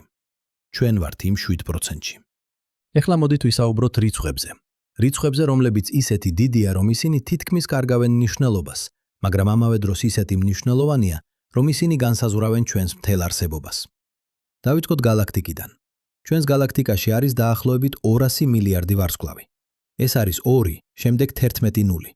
წარმოიდგინეთ ეს რიცხვი. თუ დაიწყებდით ვარსკვლავების დათვლას 1 წამში 1 ვარსკვლავი, დაგჭირდებოდათ 6300 წელი მხოლოდ ჩვენი გალაქტიკის ვარსკვლავების დასათვლელად. და თითოეულ ამ ვარსკვლავს შეიძლება ჰქონდეს პლანეტები. 2021 წელს NASA-ს კეპლერის მისიამ, რომელმაც დააკვირდა ასობით ათას ვარსკვლავს, აღმოაჩინა, რომ საშუალოდ თითოეულ ვარსკვლავს აქვს მინიმუმ 1 პლანეტა. ეს ნიშნავს, რომ მხოლოდ ჩვენს გალაქტიკაში არის დაახლოებით 200 მილიარდი პლანეტა. 200 მილიარდი სამყარო, თითოეული თავისი ისტორიით, თავისი გეოლოგიით, თავისი პოტენციალით. მაგრამ რამდენი მათგანია სასიცოცხლო ზონაში? არა მხოლოდ თავიანთი ვარსკვლავის სასიცოცხლო ზონაში, არამედ გალაქტიკურ სასიცოცხლო ზონაში. 2021 წელს ჰარვარდის მკვლევარებმა გამოთვალეს, რომ გალაქტიკური სასიცოცხლო ზონა მოიცავს დაახლოებით 10%-ს გალაქტიკის მოცულობისგან. ეს ნიშნავს დაახლოებით 20 მილიარდი პოტენციურად სასიცოცხლო პლანეტა. 20 მილიარდი.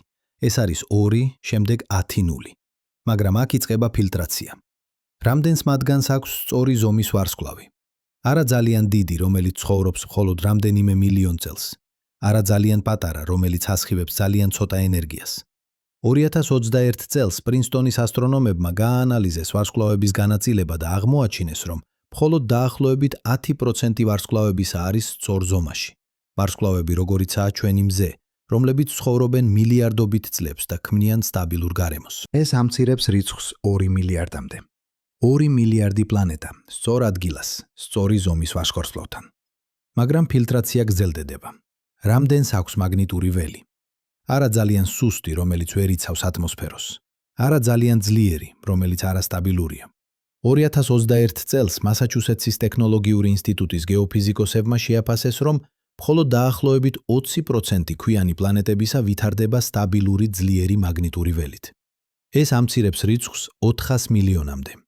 400 მილიონი პლანეტა სწორ ადგილას, სწორი ვარსკვლავით, სწორი მაგნიტური ველით.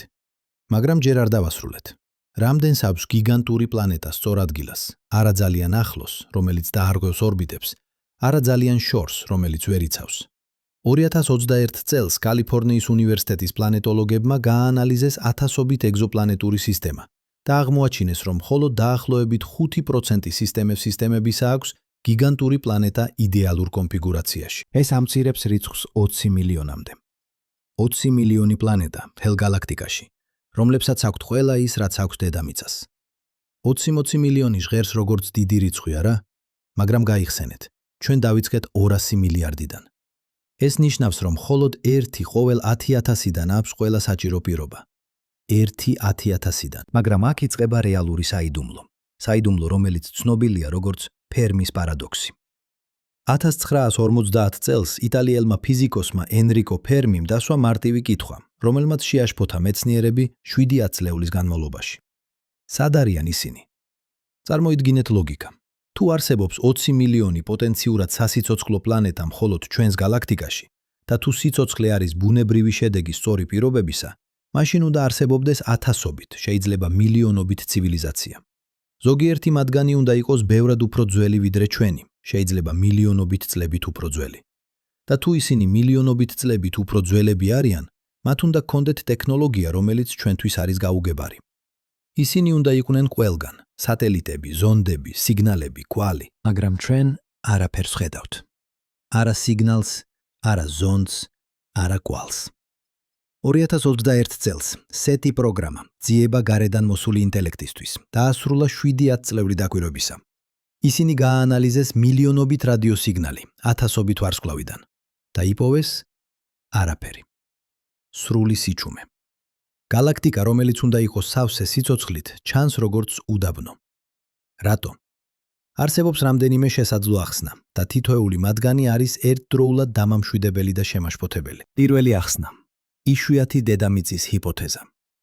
2021 წელს ვაშინგტონის უნივერსიტეტის პალეონტოლოგმა პიტერ უორდმა და ასტრონომმა დონალდ ბრაუნლიმ განავითარეს ეს იდეა.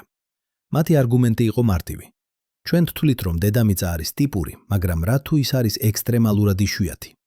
რა თუ ყველა ის პირობა, რომელიც საჭიროა კომპლექსური სიცოცხლისთვის, სწორი მდებარეობა, სწორი ვარსკვლავი, სწორი მაგნიტური ველი, სწორი გიგანტური პლანეტა, სწორი მთვარე, სწორი ქიმია, არის ისეთი იშვიათი კომბინაცია, რომ ის ხდება მხოლოდ ერთხელ ყოველ მილიარდ პლანეტაში ერთხელ. თუ ეს მართალია, მაშინ მთელ ჩვენს გალაქტიკაში შეიძლება იყოს მხოლოდ რამდენიმე ასეული პლანეტა, სადაც კომპლექსური სიცოცხლე შეიძლება წარმოიშვას. და მათგან რამდენზე განვითარდა ინტელექტი, რამდენზე განვითარდა ტექნო და ტექნოლოგია, რამდენი არსებობს ახლა ამ მომენტში. შეიძლება ჩვენ ვართ ერთადერთები. არა იმიტომ, რომ სიცოცხლე შეუძლებელია, არამედ იმიტომ, რომ პირობები, რომლებიც საჭიროა კომპლექსური სიცოცხლისთვის, არის წარმოუდგენლად იშვიათი. მეორე ახსნა: დიდი ფილტრის ჰიპოთეზა. 2021 წელს ოქსფორდის უნივერსიტეტის ფილოსოფოსმა ნიკ ბოსტრომმა შემოგთავაზა შემაშფოთებელი იდეა. რა თუ სიცოცხლე არის ხშირი, მაგრამ არსებობს რაღაც ეტაპი ევოლუციაში, რომელიც თითქმის შეუძლებელია გადალახვა. ეს შეიძლება იყოს გადასვლა მარტივი ქიმიიდან პირველ თვითრეპლიკაციურ მოლეკულებზე, ან გადასვლა ერთუჯრედიანი ორგანიზმებიდან მრავალუჯრედიანებზე, ან განვითარება ინტელექტისა. ან, და ეს არის ყველაზე შემაშფოთებელი, გადარჩენა ტექნოლოგიური ცივილიზაციის ეტაპისა.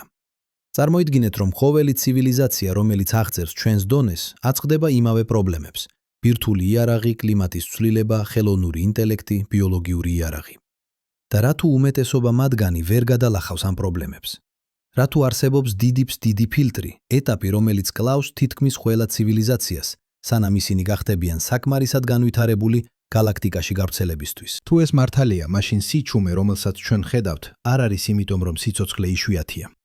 ის არის იმიტომ, რომ ცივილიზაციები თვითდესტრუქციულია. და ეს ნიშნავს, რომ ჩვენ, ადამიანობა, ახლა ვართ ყველაზე კრიტიკულ მომენტში ჩვენს ისტორიაში. მომენტში, როდესაც ჩვენ ან გადავლახავთ ფილტრს და გავხდებით გალაქტიკური ცივილიზაცია, ან ჩავიშლებით როგორც ათასობით სხვა ცივილიზაცია ჩვენამდე. მესამე ახსნა: ზოოს ჰიპოთეზა. 2021 წელს კემბრიჯის უნივერსიტეტის ასტრობიოლოგმა ჯონ ბოლმა შემოგთავაზა უფრო ოპტიმისტური, მაგრამ არანაკლებ უცნაური იდეა. რა თუ გარედან მოსული ცივილიზაციები არსებობენ, მაგრამ ისინი განზრახ თავს არიდებენ კონტაქტს? რა თუ არსებობს რაღაც როგორც გალაქტიკური კლუბი, ასოციაცია განვითარებული ცივილიზაციებისა, რომლებმაც შეთანხმდნენ არ ჩაერიონ ახალგაზრდა ცივილიზაციების განვითარებაში? წარმოიდგინეთ დედამიწა როგორც ზოოპარკი. არა ბუქსირებული ზოოპარკი, არამედ ბუნებრივი რეზერვი, სადაც ცხოველები ცხოვრობენ თავისუფლად, არიციან, რომ ისინი დაკვირვების ქვეშ არიან. ეს ახსნის სიჩუმეს, არა იმიტომ, რომ არავინ არის, არამედ იმიტომ, რომ ისინი არ სურთ ჩაერევა. ისინი ელოდებიან, სანამ ჩვენ არ გავხდებით საკმარისად მომწიფებული, საკმარისად განვითარებული, საკმარისად მშვიდობიანი შეერთებისთვის გალაქტიკურ საზოგადოებაში. თუ ეს მართალია, მაშინ ჩვენ არ ვართ მარტო. მაგრამ ჩვენ ვართ იზოლირებული ჩვენი საკუთარი უსაფრთხოებისთვის, სანამ არ ვისწავლით, როგორ ვიცხოვროთ ერთმანეთთან, როგორ გადავლახოთ ჩვენი თვითდესტრუქციული ტენდენციები.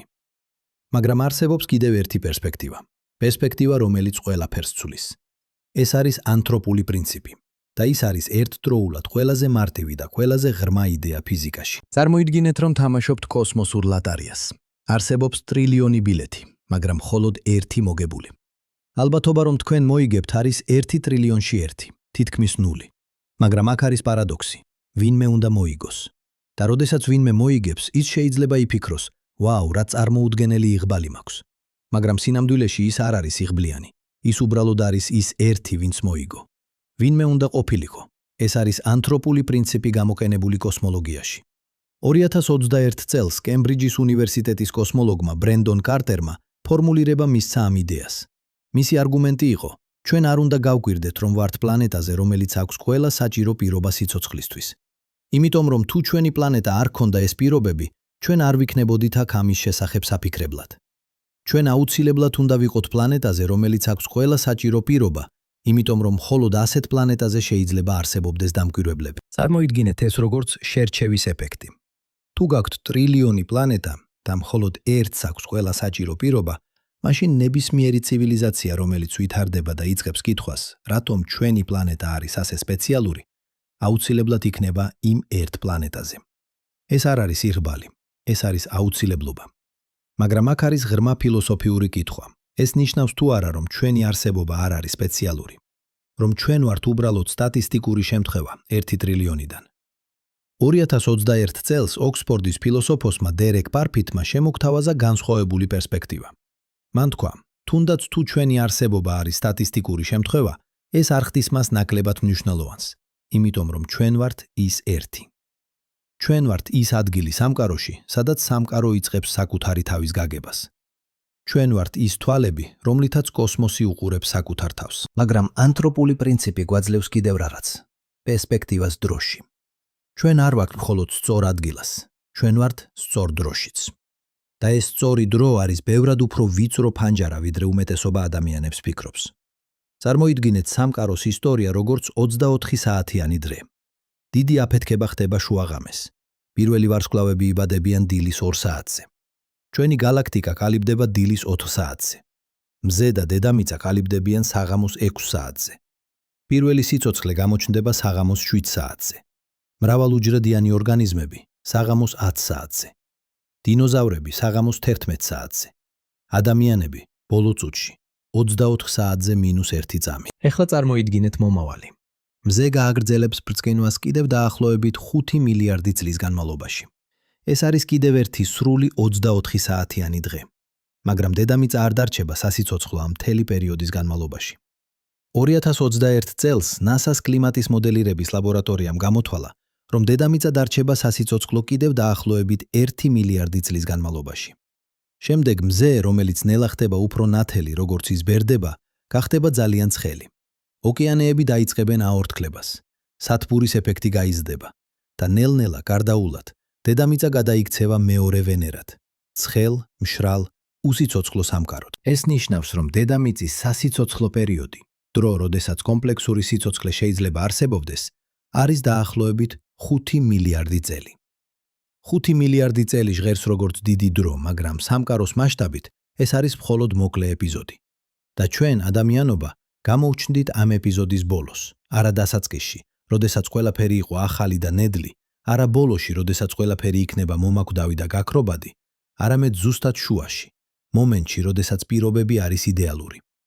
2021 წელს პრინსტონის კოსმოლოგებმა გააანალიზეს ეს ტაიმინგი და აღმოაჩინეს რაღაც გასაოცარი. ისინი გამოთვალეს, რომ თუ ინტელექტური სიცოცხლე გამოჩნდებოდა 1 მილიარდი წლით ადრე, გალაქტიკა იქნებოდა ძალიან ძალადობრივი, ძალიან ბევრი სუპერნოვა, ძალიან ბევრი რადიაცია. თუ ის გამოჩნდებოდა 1 მილიარდი წლით გვიან, გალაქტიკა იქნებოდა ძალიან მშვიდი, ძალიან ცოტა ვარსკვლავთა წარმოქმნა, ძალიან ცოტა ენერგია. ჩვენ გამოვჩნდით ზუსტად სწორ მომენტში, არც ძალიან ადრე, არც ძალიან გვიან. ეს არის როგორც დაბადება ზუსტად სწორ დროს ისტორიაში. არა ძალიან ადრე, როდესაც ყველაფერი იყო პრიმიტიული და საშიში, არა ძალიან გვიან, როდესაც ყველა შესაძლებლობა უკვე გავიდა, არამედ ზუსტად იმ მომენტში, როდესაც ყველაფერი, ტექნოლოგია, ცოდნა, რესურსები არის ხელმისაწვდომი. მაგრამ ფანჯარა არის კიდევ უფრო ვიწრო, როდესაც ჩვენ ვუყურებთ კოსმოლოგიურ მასშტაბს. არა მხოლოდ დედამიწის ისტორიას, არა მხოლოდ გალაქტიკის ისტორიას, არამედ მთელი სამყაროს ისტორიას. სამყარო არის 13 მილიარდ 800 მილიონი წლის ასაკის. ეს არის დრო, რომელიც გავიდა დიდი აფეთქებიდან, მაგრამ სამყარო არ დარჩება ასეთი, როგორიც ახლა არის. 2021 წელს ნობელის პრემიის ლაურეატებმა სოლ პერლმუტერმა, ბრაიან შმიტმა და ადამ რისმა აღმოაჩინეს, რომ სამყაროს გაფართოება არ ნელდება, ის აჩქარებს. ეს ნიშნავს, რომ გალაქტიკები მოძრაობენ ერთმანეთისგან სულ უფრო სწრაფად და ერთ დღეს, არა დღეს ადამიანური მასშტაბით, არამედ დღეს კოსმოლოგიური მასშტაბით, ისინი მოძრაობდნენ ისე სწრაფად, რომ სინათლე ერთი გალაქტიკიდან ვერასოდეს მიაღწევს მეორეს. წარმოიდგინეთ ეს. დაახლოებით 100 მილიარდი წლის შემდეგ ნებისმიერი ცივილიზაცია, რომელიც გამოჩნდება ჩვენს გალაქტიკაში, უყურებს ღამის ცას და დაინახავს. არაფერს. არა სხვა გალაქტიკებს, არა კოსმოსურ მიკროტალღურ ფონს, არა მტკიცებულებას დიდი აფეთქებისა. ისინი იფიქრებენ, რომ მთელი სამყარო არის მხოლოდ მათი გალაქტიკა, მარტოხელა კუნძულის სიცარიელეში. ისინი ვერასოდეს გაიგებენ, რომ ოდესღაც არსებობდა ტრილიონი სხვა გალაქტიკა, რომ სამყარო იყო ბევრად უფრო დიდი, ბევრად უფრო რთული. მაგრამ ჩვენ ადამიანობა ვართ აქ ახლა, ზუსტად იმ ეპოქაში, როდესაც სამყარო არის ხილვადი. ჩვენ შეგვიძლია დავინახოთ სხვა გალაქტიკები, ჩვენ შეგვიძლია გავზომოთ კოსმოსური მიკროტალღური ფონი. ჩვენ შეგვიძლია გავიგოთ დიდი აფეთქება. ჩვენ ვართ ერთ-ერთი პირველი ცივილიზაცია, თუ არა პირველი, რომელსაც აქვს ტექნოლოგია და ცოდნა სამყაროს გასაგებად.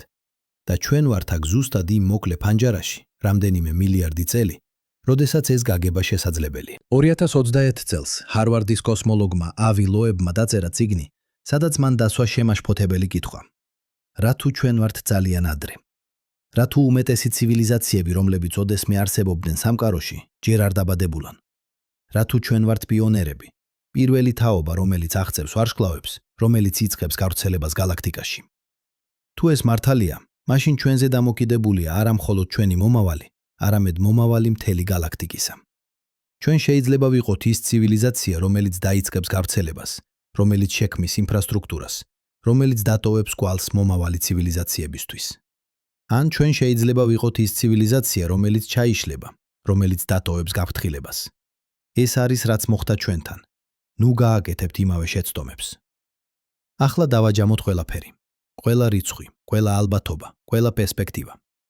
ჩვენ ვცხოვრობთ პლანეტაზე, რომელიც მდებარეობს გალაქტიკურ გარეუბანში. ზუსტად იმ 10%-ში გალაქტიკისა, სადაც პირობები არის იდეალური სიცოცხლისთვის. ბრუნავს ვარსკვლავის გარშემო, რომელიც არის ზუსტად სწორი ზომის, არა ძალიან დიდი, არა ძალიან პატარა და ზუსტად სწორ ასაკში. არა ძალიან ახალგაზრდა, არა ძალიან ხანდაზმული. აქვს მაგნიტური ველი, რომელიც არის ზუსტად სწორი სიძლიერის, საკმარისად ძლიერი დასაცავად, მაგრამ არა ისე ძლიერი, რომ იყოს არასტაბილური. აქვს გიგანტური მეზობელი, იუპიტერი, ზუსტად სწორ მანძილზე, რომელიც მოქმედებს როგორც გრავიტაციული ფარი. კალიბდა ზუსტად სწორ დროს, არც ძალიან ადრე, როდესაც გალაქტიკა იყო ძალიან ძალადობრივი, არც ძალიან გვიან, როდესაც ის იქნება ძალიან მშვიდი. არსებობს ზუსტად იმ ეპოქაში სამყაროს ისტორიაში, როდესაც სამყარო არის ხილვადი და გასაგები. თითოეული ამ ფაქტორისა ცალ-ცალკე არის იშვიათი, მაგრამ ყველა ერთად. ალბათობა არის ისეთი დაბალი, რომ ის თითქმის კარგავს მნიშვნელობას. 1 ტრილიონში 1, 1 კვადრილიონში 1. რიცხვები ხდება ისეთი დიდი, რომ ისინი წყვეტენ ინტუიციას. მაგრამ აქ არის პარადოქსი. ჩვენ არ უნდა გავკვირდეთ. იმიტომ რომ ჩვენ ვართ აქ. ჩვენ ვართ ის 1 ტრილიონიდან, ის 1 კვადრილიონიდან. და ის ფაქტი, რომ ჩვენ ვართ აქ, ამ შესახებ საფიქრებლად, ნიშნავს, რომ ყველა ეს წარმოუდგენლად იშვიათი პირობა უნდა იყოს დაკმაყოფილებული. ეს არის პრივილეგია არსებობისა. არა პრივილეგია იმ გაგებით, რომ ჩვენ ვიმსახურეთ ეს, არამედ პრივილეგია იმ გაგებით, რომ ჩვენ ვართ წარმოუდგენლად იღბლიანები. ჩვენ მოვიგეთ კოსმოსური ლატარია, არა ერთხელ, არამედ 10-ჯერ, 100-ჯერ, 1000-ჯერ ზედიზედ. და ეს პრივილეგია მოდის პასუხისგებლობასთან. იმიტომ რომ თუ ჩვენ ვართ ისეთი იშვიათები, თუ ჩვენი არსებობა არის ისეთი წარმოუდგენლად იღბლიანი შემთხვევა, მაშინ ჩვენ ვალდებულნი ვართ, არა რომელიმე ღმერთის ან კოსმოსური ძალის წინაშე, არამედ საკუთარი თავის წინაშე. გადავრჩეთ, გავითარდეთ, გავვრცელდეთ. ჩვენ ვალდებულნი ვართ არ დავკარგოთ ეს პრივილეგია, არ დავკარგოთ ეს უნიკალური შესაძლებლობა. იმიტომ რომ თუ ჩვენ ჩავიშლებით, თუ ადამიანობა განადგურდება ბირთვული ომით, კლიმატის კატასტროფით, ხელოვნური ინტელექტის არაკონტროლირებადი განვითარებით, მაშინ შეიძლება გაივლის კიდევ მილიარდი წელი, სანამ სხვა პლანეტა, სხვა ცივილიზაცია მოიგებს იმავე ლატარიას. ან შეიძლება ეს არასოდეს მოხდეს. შეიძლება ჩვენ ვიყოთ ერთადერთი შანსი, ერთადერთი მომენტი მთელ კოსმოსურ ისტორიაში, როდესაც ყველა პირობა იყოს სწორი, როდესაც ყველაფერი მოხდა ზუსტად როგორც უნდა. და თუ ეს მართალია, მაშინ ჩვენი არსებობა არ არის უბრალოდ იღბალი. ეს არის პასუხისმგებლობა. ეს არის მისია. ეს არის მოწოდება. არა რელიგიური მოწოდება, არამედ კოსმოლოგიური მოწოდება. გადავრჩეთ, გავითარდეთ, გავხდეთ ის, რაც ჩვენ შეგვიძლია გავხდეთ. იმიტომ რომ ჩვენ არ ვართ უბრალოდ ადამიანები პატარა პლანეტაზე. ჩვენ ვართ კოსმოსის თვითშეგნება. ჩვენ ვართ ის გზა, რომლითაც სამყარო იწყებს საკუთარი თავის გაგებას. და ეს არის პრივილეგია, რომელიც მოდის ერთხელ ტრილიონ წელიწადში ერთხელ. თხელ, თუ საერთოდ მოდის. მაგრამ აქ უნდა შევჩერდე და ვიყო სრულიად გულწრფელი თქვენთან. ვიცი რას ფიქრობთ ახლა. ვიცი რომ ზოგიერთი თქვენგანი უსმენს ამ ყველაფერს, ამ რიცხვებს, ამ ალბათობებს, ამ კოსმოსურ ლატარიას და ფიქრობს, ეს ჟღერს როგორც ფსევდომეცნიერება. ეს ჟღერს როგორც რელიგიური პროპაგანდა სამეცნიერო ენით. ეს ჟღერს როგორც ინტელექტუალური დიზაინის არგუმენტი. და თქვენ მართალი ხართ რომ ეჭობთ. თქვენ აბსოლუტურად მართალი ხართ რომ ხართ სკეპტიკური.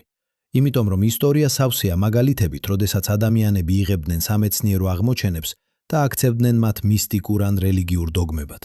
როდესაც ისინი იღებდნენ ჩვენი უნიკალურობის მტკიცებულებას და იყენებდნენ მას როგორც მტკიცებულებას ღვთის არსებობისა, ან კოსმოსური გეგმის, ან რაიმე სხვა მეტაფიზიკური იდეის. მაგრამ აქ არის კრიტიკული განსხვავება და ეს განსხვავება არის ყველაფერი.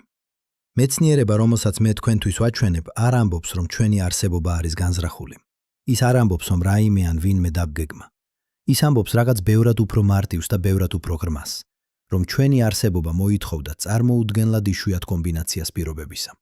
და რომ ეს კომბინაცია რამდენადაც იშვიათიც არ უნდა იყოს, არის შედეგი ბუნებრივი კანონების მოქმედებისა, არა ზებუნებრივი ჩარევისა. 2021 წელს ნობელის პრემიის ლაურეატმა სტივენ ვაინბერგმა, ფიზიკოსმა, რომელიც ცნობილია თავისი ათეისტური შეხედულებებით, დაწერა წიგნი, სადაც მან განიხილა ზუსტად ეს პარადოქსი.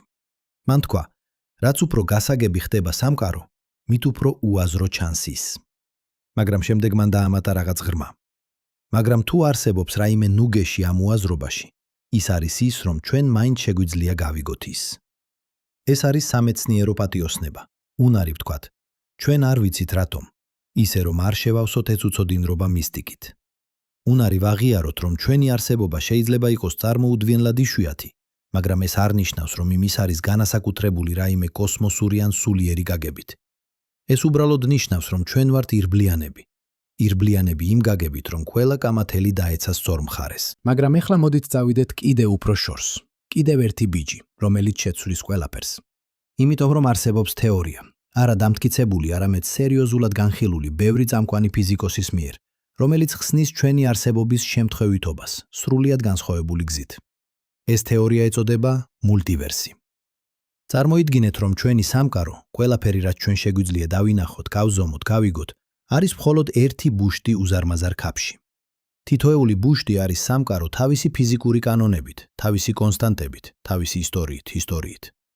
ზოგიერთ ბუშტში ელექტრონის მუხტი არის ოდნავ განსხვავებული და ატომები ვერ ყალიბდებიან. ზოგიერთ ბუშტში გრავიტაცია არის ძალიან ძლიერი და სამყარო იშლება უკან დიდ აფეთქებაში წამებში. ზოგიერთ ბუშტში ფიზიკური კანონები არის ისეთი უცნაური, რომ არაფერი, არც ვარსკვლავები, არც პლანეტები, არც სიცოცხლე ვერასოდეს ყალიბდება. მაგრამ ერთ ბუშტში, ჩვენს ბუშტში, ყველაფერი არის ზუსტად სწორი. ფიზიკური კანონები საშუალებას აძლევენ ატომებს ყალიბდნენ. გრავიტაცია არის საკმარისად სუსტი, რომ სამყარო გაფართოვდეს და გაცივდეს. ელექტრომაგნიტური ძალა არის საკმარისად ძლიერი, რომ ქიმია იყოს შესაძლებელი. და ამ ერთ ბუშტში, ერთ გალაქტიკაში, ერთ პლანეტაზე ყველა პირობა მოხდა ზუსტად როგორც უნდა. 2021 წელს სტენფორდის უნივერსიტეტის ფიზიკოსმა ანდრეი ლინდემ, ერთ-ერთმა შემქმნელმა ინფლაციური კოსმოლოგიის თეორიისა, გამოაქვეყნა კვლევა, რომელმაც აჩვენა, როგორ მულტივერსი შეიძლება წარმოიშვას ბუნებრივად კვანტური მექანიკის კანონებიდან. მისი გამოთვლებით, თუ ინფლაცია, ის პროცესი, რომელმაც გააფართოვა ადრეული სამყარო, მოხდა ერთხელ, ის უნდა ხდებოდეს უსასრულოდ, ქმნიდა უსასრულო რაოდენობის ჯიბის სამყაროებს, თითოეულს თავისი თვისებებით. თუ ეს მართალია და ხაზს უსვამ თუ, იმიტომ რომ ეს ჯერ არის თეორია, არა დამტკიცებული ფაქტი, მაშინ ჩვენი არსებობის შემთხვევითობა აღარ არის ისეთი გასაოცარი. იმიტომ რომ თუ არსებობს უსასრულო რაოდენობის სამყაროები, მაშინ სადღაც რაღაც სამყაროში ყველა პირობა უნდა იყოს სწორი. და ჩვენ აუცილებლად უნდა ვიყოთ იმ სამყაროში. იმიტომ რომ მხოლოდ იმ სამყაროში შეიძლება არსებობდნენ დამკვირვებლები, რომლებიც ეკითხებიან, რატომ ჩვენი სამყარო არის ასე სპეციალური. ეს არის ანთროპული პრინციპი მისი ყველაზე ექსტრემალურ ფორმაში. და ის არის ერთდროულად დამამშვიდებელი და შემაშფოთებელი. დამამშვიდებელი, იმიტომ რომ ის ნიშნავს, რომ ჩვენი არსებობა არ არის სასწაული. ის არის სტატისტიკური გარდაულობა უსასრულო სამყაროების ოკეანეში. შემაშფოთებელი, იმიტომ რომ ის ნიშნავს, რომ ჩვენი სამყარო, ყველაფერი, რაც ჩვენ ოდესმე შევძლებთ დავინახოთ ან გავიგოთ, შეიძლება იყოს მხოლოდ უსასრულოდ პატარა ფრაგმენტი რეალობისა. მაგრამ აქ არის კითხვა, რომელიც რეალურად მნიშვნელოვანია. არა რატომ ჩვენ ვართ აქ, არამედ რას ვაკეთებთ ამ ცოდნით. იმიტომ რომ ყველა ეს მეცნიერება, ყველა ეს რიცხვები, ყველა ეს თეორიები, ისინი არ არის მხოლოდ აბსტრაქტული ინტელექტუალური თამაშები. ისინი გვეუბნებიან რაღაც ფუნდამენტურს ჩვენს არსებობაზე და ჩვენს პასუხისმგებლობაზე. 2021 წელს კემბრიჯის უნივერსიტეტის ასტროფიზიკოსმა მარტინ რისმა, ასევე ნობელის პრემიის ლაურეატმა, დაწერა წიგნი სახელწოდებით „ჩვენი საბოლოო საათი“, სადაც მან განიხილა ყველაზე დიდი საფრთხეები, რომლებსაც აწყდება ადამიანობა. მისი დასკვნა იყო შემაშფოთებელი. ჩვენ ცხოვრობთ ყველაზე კრიტიკულ პერიოდში ადამიანობის ისტორიაში. პერიოდში, როდესაც ჩვენი ტექნოლოგია გახდა საკმარისად ძლიერი, რომ განადგუროს ჩვენი თავი, მაგრამ ჩვენი სიბრძნე ჯერ არ არის საკმარისად განვითარებული, რომ თავიდან ავიცილოთ ეს განადგურება. წარმოიდგინეთ ეს როგორც გარდამავალი ფაზა. ფაზა, რომელსაც ყველა ცივილიზაცია უნდა გაიაროს. ფაზა, როდესაც თქვენ აღმოაჩენთ ბირთვულ ენერგიას, მაგრამ ჯერ არ გაქვთ გლობალური მმართველობა, რომ თავიდან აიცილოთ ბირთვული ომი. როდესაც თქვენ აღმოაჩენთ ინდუსტრიულ წარმოებას, მაგრამ ჯერ არ გაქვთ ეკოლოგიური ცნობიერება, რომ თავიდან აიცილოთ კლიმატის კატასტროფა. როდესაც თქვენ აღმოაჩენთ ხელოვნურ ინტელექტს, მაგრამ ჯერ არ გაქვთ ეთიკური ჩარჩოები, რომ უზრუნველყოთ მისი უსაფრთხო განვითარება. ეს არის დიდი ფილტრი. არა რაღაც გარეგანი, არამედ რაღაც შიდა. არა ასტეროიდი ან სუპერნოვა, არამედ ჩვენი საკუთარი თვითდესტრუქციული ტენდენციები. და ისტორიული მტკიცებულება არის შემაშფოთებელი. 2021 წელს სტოკჰოლმის საერთაშორისო მშვიდობის კვლევითმა ინსტიტუტმა გამოთვალა, რომ ადამიანობამ დახარჯა დაახლოებით $2 ტრილიონი სამხედრო ხარჯებზე მხოლოდ ბოლო 20 წლის განმავლობაში. 2 ტრილიონი. ეს არის თანხა, რომლითაც შეიძლებოდა გადაწყვეტილიყო შიმშილი, დაავადებები, სიღარიბე მთელ პლანეტაზე. მაგრამ ჩვენ ვირჩევთ დავხარჯოთ ის იარაღებზე. მაგრამ აქ არის პარადოქსი. და ეს პარადოქსი არის ჩვენი ერთადერთი იმედი. იმავე ტექნოლოგიებმა, რომლებმაც შექმნეს ეს საფრთხეები, ასევე მოგცეს ინსტრუმენტები მათ გადასაჯრელად. ბირთვული ენერგია, რომელმაც შექმნა ბომბი, ასევე შეიძლება უზრუნველყოს უსასრულო სუფთა ენერგია. ხელოვნური ინტელექტი, რომელიც შეიძლება გახდეს საფრთხე, ასევე შეიძლება გადაჭრას პრობლემები, რომლებიც ადამიანებს არასოდეს შეეძლოთ. ბიოტექნოლოგია, რომელმაც შექმნა ბიოლოგიური იარაღის საფრთხე, ასევე შეიძლება აღმოფხვრას დაავადებები და გააგრძელოს სიცოცხლე. ჩვენ ვართ იმ მომენტში, როდესაც ყველაფერი დამოკიდებულია არჩევანზე. არა ერთ დიდ არჩევანზე, არამედ მილიონობით პატარა არჩევანზე, რომლებსაც ვაკეთებთ ყოველდღე. არჩევანზე ინვესტირება განათლებაში ან იარაღში. არჩევანზე თანამშრომლობა ან კონფლიქტი. არჩევანზე გრძელვადიანი აზროვნება ან მოკლევადიანი მოგება. მაგრამ მოდით ვიყოთ კონკრეტულები. რას ნიშნავს ყველა ეს მეცნიერება, ყველა ეს ფილოსოფია პრაქტიკულად? რას უნდა ვაკეთებდეთ განსხვავებულად, იცოდეთ, რომ ჩვენი არსებობა არის ისეთი იშვიათი, ისეთი წარმოუდგენლად იღბლიანი. პირველი, ჩვენ უნდა გავხდეთ მრავალპლანეტური სახეობა. 2021 წელს SpaceX-მა, კომპანიამ, რომელსაც ხელმძღვანელობს ელონ მასკი, წარმატებით დაასრულა პირველი ორბიტული ფრენა მთლიანად მრავალჯერადი გამოყენების რაკეტით. ეს არის ტექნოლოგიური მიღწევა, მაგრამ ეს არის ასევე ფილოსოფიური განცხადება. განცხადება, რომ ადამიანობა არ უნდა იყოს შეზღუდული ერთ პლანეტაზე, ერთ სისტემაზე, ერთ ადგილზე. წარმოიდგინეთ, რომ ყველა ადამიანი, ყველა ცოდნა, ყველა კულტურა, ყველა ხელოვნება, ყველაფერი, რაც ოდესმე შექმნა ადამიანობამ, არის ერთ პლანეტაზე. ერთი ასტეროიდი, ერთი სუპერკანი, სუპერვულკანი, ერთი გლობალური პანდემია და ყველაფერი გაქრება. ეს არის არა მხოლოდ რისკი, ეს არის გარდაუვალობა. ჩვენ ვიცით, რომ დედამიწა არ დარჩება სასიცოცხლო სამუდამოდ. ჩვენ ვიცით, რომ ერთ დღეს, შეიძლება 1 წლება, 1 მილიარდი წლის შემდეგ, შეიძლება ადრე, ჩვენ უნდა გავიდეთ. მაგრამ აქ არის კრიტიკული დეტალი. ჩვენ არ უნდა ველოდოთ კრიზისს. ჩვენ უნდა დავიწყოთ ეხლა, ნელა, მეთოდურად. მარსი არის პირველი ბიჯი. არა იმიტომ, რომ ის არის იდეალური, არამედ იმიტომ, რომ ის არის ახლოს და შედარებით მისაღწევი. შემდეგ მოდის მთვარე, შემდეგ ასტეროიდები, შემდეგ იუპიტერის მთვარეები. თითოეული ახალი სამყარო არის დაზღვევა. დაზღვევა არა მხოლოდ ფიზიკური განადგურებისგან, არამედ კულტურული სტაგნაციისგან, ინტელექტუალური იზოლაციისგან. მეორე, ჩვენ უნდა დავიცვათ ჩვენი პლანეტა. 2021 წელს გაეროს კლიმატის ცვლილების პანელმა გამოაქვეყნა ანგარიში, რომელმაც აჩვენა, რომ დედამიწის საშუალო ტემპერატურა გაიზარდა დაახლოებით 1 გრადუსით ცელსიუსით ბოლო 100 წლის განმავლობაში. 1 გრადუსი ჟრერს როგორც ცოტა, მაგრამ შედეგები უკვე ჩანს.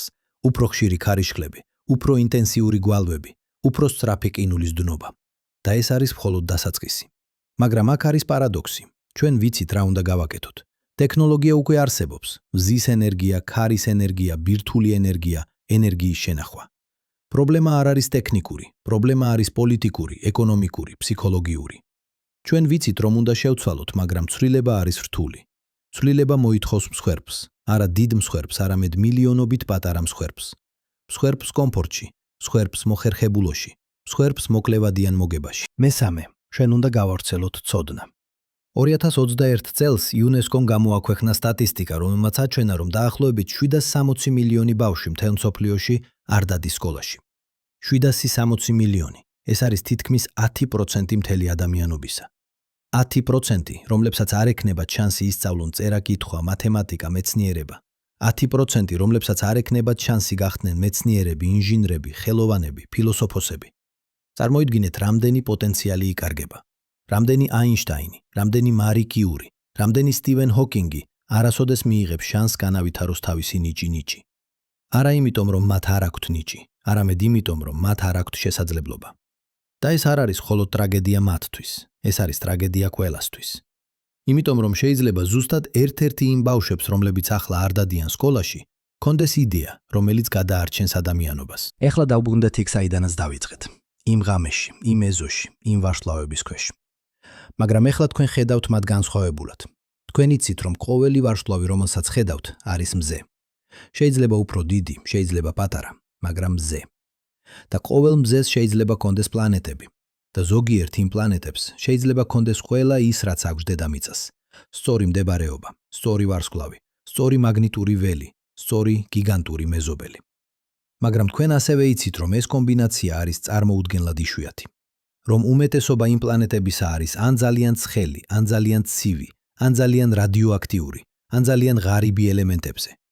რომ უმეტესობა მათგანი არასოდეს იქნება სახლის სიცოცხლისთვის, არა იმიტომ, რომ სიცოცხლე შეუძლებელია, არამედ იმიტომ, რომ პირობები არ არის სწორი. და თქვენ იცით, რომ ჩვენ, ადამიანობა, ცივილიზაცია, რომელმაც ისწავლა წერა-კითხვა მხოლოდ 5000 წლის წინ, რომელმაც აღმოაჩინა ელექტრობა მხოლოდ 200 წლის წინ, რომელმაც გაფრინდა კოსმოსში მხოლოდ 90 წლის წინ, ჩვენ ვართ ის იშვიათი გამონაკლისი.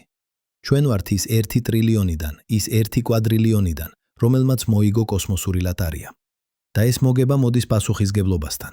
პასუხისგებლობა არა რომელიმე ღმერთის ან კოსმოსური ძალის წინაშე, არამედ საკუთარი თავის წინაშე. პასუხისგებლობა არ დავკარგოთ ეს პრივილეგია. პასუხისგებლობა გადავრჩეთ, გავითარდეთ, გავრცელდეთ. პასუხისგებლობა გავხდეთ ის, რაც ჩვენ შეგვიძლია გავხდეთ, არა მხოლოდ პლანეტური სახეობა, არამედ galaktikuri ცივილიზაცია. იმიტომ რომ თუ ჩვენ ჩავიშლებით, თუ ადამიანობა განადგურდება, ბირთვული ომით, კლიმატის კატასტროფით, ხელოვნური ინტელექტის არაკონტროლირებადი განვითარებით, მაშინ შეიძლება გაივლის კიდევ მილიარდი წელი, სანამ სხვა პლანეტა, სხვა ცივილიზაცია მოიგებს იმავე ლატარიას. ან შეიძლება ეს არასოდეს მოხდეს. შეიძლება ჩვენ ვიყოთ ერთადერთი შანსი, ერთადერთი მომენტი მთელ კოსმოსურ ისტორიაში, როდესაც ყველა პირობა იყოს სწორი. და თუ ეს მართალია, მაშინ ჩვენი არსებობა არ არის უბრალოდ იღბალი. ეს არის პასუხისმგებლობა, ეს არის მისია, ეს არის მოწოდება, არა რელიგიური მოწოდება, არამედ კოსმოლოგიური მოწოდება. გადავრჩეთ, გავითარდეთ, გავხდეთ ის, რაც ჩვენ შეგვიძლია გავხდეთ. იმიტომ რომ ჩვენ არ ვართ უბრალოდ ადამიანები პატარა პლანეტაზე galaktikis მშვიდგარე უბანში. ჩვენ ვართ კოსმოსის თვითშეგნება. ვით შეგნება. ჩვენ ვართ ის გზა, რომლითაც სამყარო იწყებს საკუთარი თავის გაგებას.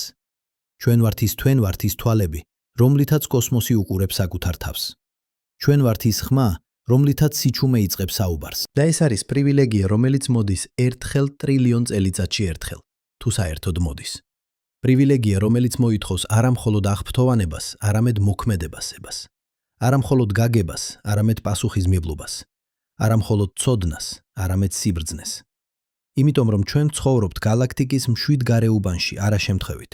ჩვენ ცხოვრობთ აქ იმიტომ, რომ მხოლოდ აქ, ამ ზუსტ ადგილას, ამ ზუსტ დროს, ამ ზუსტ პირობებში, სიცოცხლე შეიძლებოდა წარმოშობილიყო, განვითარებულიყო, გახდომოდა ცნობიერი. და ეხლა, როდესაც ჩვენ ვართ აქ, როდესაც ჩვენ ვიცით ეს, ჩვენზე დამოკიდებულია, არა ღმერთზე, არა ბედზე, არა კოსმოსურ ძალებზე, არამედ ჩვენზე. რას გავაკეთებთ ამ ცოდნით? და ეს არჩევანი გადარჩენასა და განადგურებას შორის, სტაგნაციასა და ევოლუციას შორის, იზოლაციასა და გავრცელებას შორის. ეს არჩევანი ხდება ახლა. არა მომავალში, არა მომდევნო თაობაში. ახლა, ამ მომენტში, ამ წამში. და ისტორია არა ადამიანური ისტორია, არამედ კოსმოსური ისტორია, გისტორია უყურებს. მაგრამ აქ არის კითხვა, რომელიც ყველაზე ღრმად შეაშფოთებს თქვენს გონებას. კითხვა, რომელიც არ აქვს პასუხი, მაგრამ რომლის დასმა თავისთავად ცვლის ყველაფერს. თუ ჩვენი არსებობა მართლაც არის ისეთი იშვიათი, ისეთი წარმოუდგენლად იღბლიანი კომბინაცია, მაშინ რატომ ვართ ჩვენ ზუსტად ახლა? რატომ არა მილიარდი წლის წინ, როდესაც გალაქტიკა იყო ახალგაზრდა და ქაოსური? რატომ არა მილიარდი წლის შემდეგ, როდესაც ის იქნება მოხუცი და მშვიდი? 2021 წელს ოქსფორდის უნივერსიტეტის ფილოსოფოსმა ნიკ ბოსტრომმა ფორმულირება მისცა ამ პარადოქსს, დამკვირვებლის შერჩევის ეფექტი. მისი არგუმენტი იყო ელეგანტური და შემაშფოთებელი. ჩვენ ვერასოდეს შევძლებთ ვიყოთ ტიპური დამკვირვებლები, იმიტომ რომ თვითონ ჩვენი არსებობა ნიშნავს, რომ ჩვენ აუცილებლად ვართ ექსტრემალურად იღბლიან პირობებში. ეს არის როგორც ლატარიის მოგების შემდეგ კითხვა, რატომ მე მოვიგე? პასუხი არის მარტივი, იმიტომ რომ თუ არ მოგეგო, არ იკითხავდი ამ კითხვას. მაგრამ ეს ლოგიკა გვიყვანს უფრო ღრმა პარადოქსამდე. წარმოიდგინეთ, რომ არსებობს ტრილიონი პლანეტა და მხოლოდ ერთს აქვს ყველა საჭირო პირობა. ამ ერთ პლანეტაზე ვითარდება ცივილიზაცია. ეს ცივილიზაცია უყურებს ვარსკვლავებს და ფიქრობს. ჩვენ ვართ მარტო. ჩვენ არ ვხედავთ არავის. და ისინი მართალი არიან. არა იმიტომ, რომ სიცოცხლე შეუძლებელია სხვაგან, არამედ იმიტომ, რომ პირობები, რომლებიც საჭიროა კომპლექსური სიცოცხლისთვის, არის ისეთი იშვიათი, რომ უახლოესი სხვა ცივილიზაცია შეიძლება იყოს მილიონობით სინათლის წლის მოშორებით. ეს არის ის, რასაც ასტრონომები უწოდებენ კოსმოსურ მარტოობას. არა მარტოობას იმ გაგებით, რომ ჩვენ ვართ ერთადერთები, არამედ მარტოობას იმ გაგებით, რომ ჩვენ ვართ ისეთი შორს ერთმანეთისგან, რომ ჩვენ ვერასოდეს შევხვდებით. წარმოიდგინეთ ორი ადამიანი უდაბნოში, თითოეული მარტო. თითოეული ფიქრობს, რომ ის არის ერთადერთი. არა იმიტომ, რომ მეორე არ არსებობს, არამედ იმიტომ, რომ უდაბნო არის ისეთი უზარმაზარი, რომ ისინი ვერასოდეს იპოვიან ერთმანეთს. მაგრამ ეს პარადოქსი გვიყვანს კიდევ უფრო უცნაურ ტერიტორიაზე. ტერიტორიაზე, სადაც ფიზიკა ხვდება ფილოსოფიას და ქმნის რაღაც, რაც არც ერთი და არც მეორე არის. 2021 წელს კალიფორნიის ტექნოლოგიური ინსტიტუტის ფიზიკოსმა შონ კეროლმა გამოაქვეყნა წიგნი, სადაც მან განიხილა ერთ-ერთი ყველაზე უცნაური იდეა თანამედროვე ფიზიკაში – კვანტური დამკვირვებლის პრობლემა. წარმოიდგინეთ კვანტური მექანიკის ცნობილი ექსპერიმენტი – შრედინგერის კატა. კატა არის კუთში რადიოაქტიური ატომთან ერთად.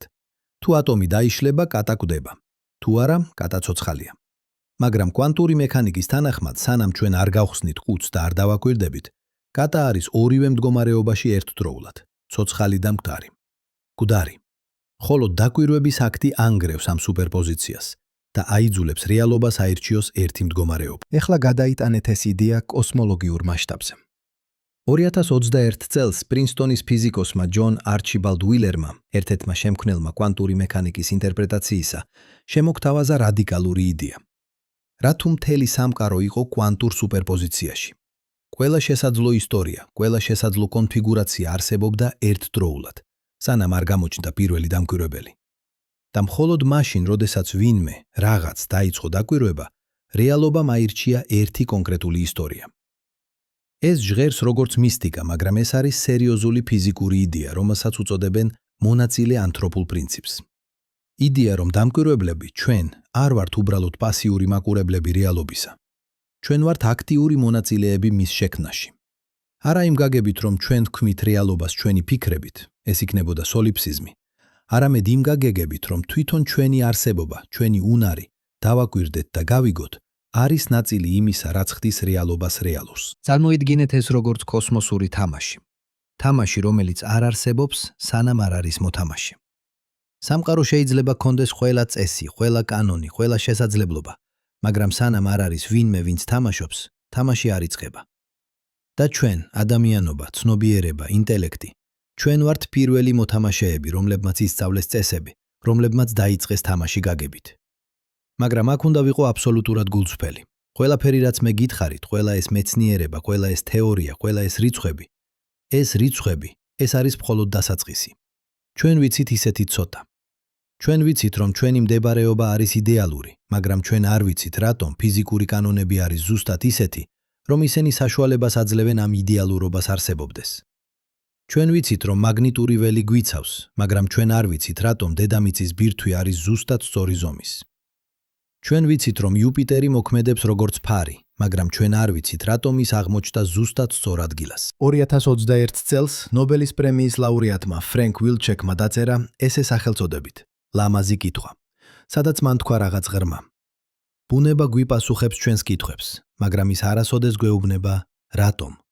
ის პასუხობს ზუსტად ასე. ჩვენ შეგვიძლია გავზომოთ ელექტრონის მუხტი უზარმაზარი სიზუსტით, 1 ნაწილი ტრილიონში. მაგრამ ჩვენ ვერ ავხსნით, რატომ ის არის ზუსტად ეს რიცხვი და არა სხვა. ჩვენ შეგვიძლია გავზომოთ გრავიტაციული კონსტანტა, მაგრამ ჩვენ ვერ ავხსნით, რატომ ის არის ზუსტად ისეთი სუსტი, რომ სამყარო არ იშლება უკან.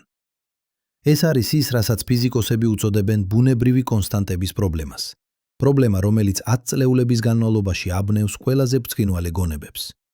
რატომ ფიზიკური კანონები არის ზუსტად ისეთი, რომ ისინი საშუალებას აძლევენ სიცოცხლეს არსებობდეს? არის ეს შემთხვევა? აუცილებლობა? რაღაც სხვა? ჩვენ არ ვიცით. და ეს არ ვიცით არ არის დროებითი. ეს არ არის რაღაც, რაც ჩვენ გავიგებთ მომდევნო წელს ან მომდევნო 10 წლეულში. ეს შეიძლება იყოს ფუნდამენტური ლიმიტი ჩვენი გაგების. ლიმიტი, რომელიც არ არის ტექნიკური, არამედ ფილოსოფიური. იმიტომ რომ როგორ შეგიძლია ახსნა, რატომ რეალობა არის ისეთი, როგორიც არის, როდესაც თქვენ თავად ხართ ნაწილი ამ რეალობისა. მაგრამ არსებობს კიდევ ერთი რამ, რაც ჩვენ არ ვიცით. რამ, რაც შეიძლება იყოს ყველაზე მნიშვნელოვანი. ჩვენ არ ვიცით, რამდენ ხანს გაგრძელდება ეს ყველაფერი. არა მხოლოდ ადამიანობა, არამედ თვითონ შესაძლებლობა სიცოცხლისა, ცნობიერებისა, მნიშვნელობისა. 2021 წელს ჰარვარდის კოსმოლოგმა ავი ლოებმა გამოთვალა რაღაც, რაც ერთდროულად არის დამამშვიდებელი და შემაშფოთებელი. კოსმოსური განათების ეპოქა. ეს არის პერიოდი სამყაროს ისტორიაში, პერიოდი, რომელშიც ჩვენ ახლა ვცხოვრობთ, როდესაც ვარსკვლავები ბრწყინავენ, galaktikები ყალიბდებიან, სიცოცხლე შეიძლება არსებობდეს. მაგრამ ეს პერიოდი არ გაგრძელდება სამუდამოდ. წარმოიდგინეთ სამყაროს მომავალი. არა 100 წლის მომავალი, არა მილიონი წლის მომავალი, არამედ ტრილიონი წლის მომავალი. ყველა ვარსკვლავი, რომელიც ახლა ბრწყინავს, ჩაქრება. ყველა გაზი, რომელიც ახლა ქმნის ახალ ვარსკვლავებს, ამოიწურება. galaktikები გაიფანტებიან, მათი ვარსკვლავები გაიფანტებიან კოსმოსში. და ნელ-ნელა გარდაულად სამყარო გახდება ცივი, ბნელი, მკვდარი. ეს არის ის, რასაც ფიზიკოსები უწოდებენ სითბურ სიკვდილს, საბოლოო ბედი სამყაროსა, როდესაც ყველა ენერგია გაიფანტება, ყველა სტრუქტურა იშლება, ყველა პროცესი ჩერდება. დება.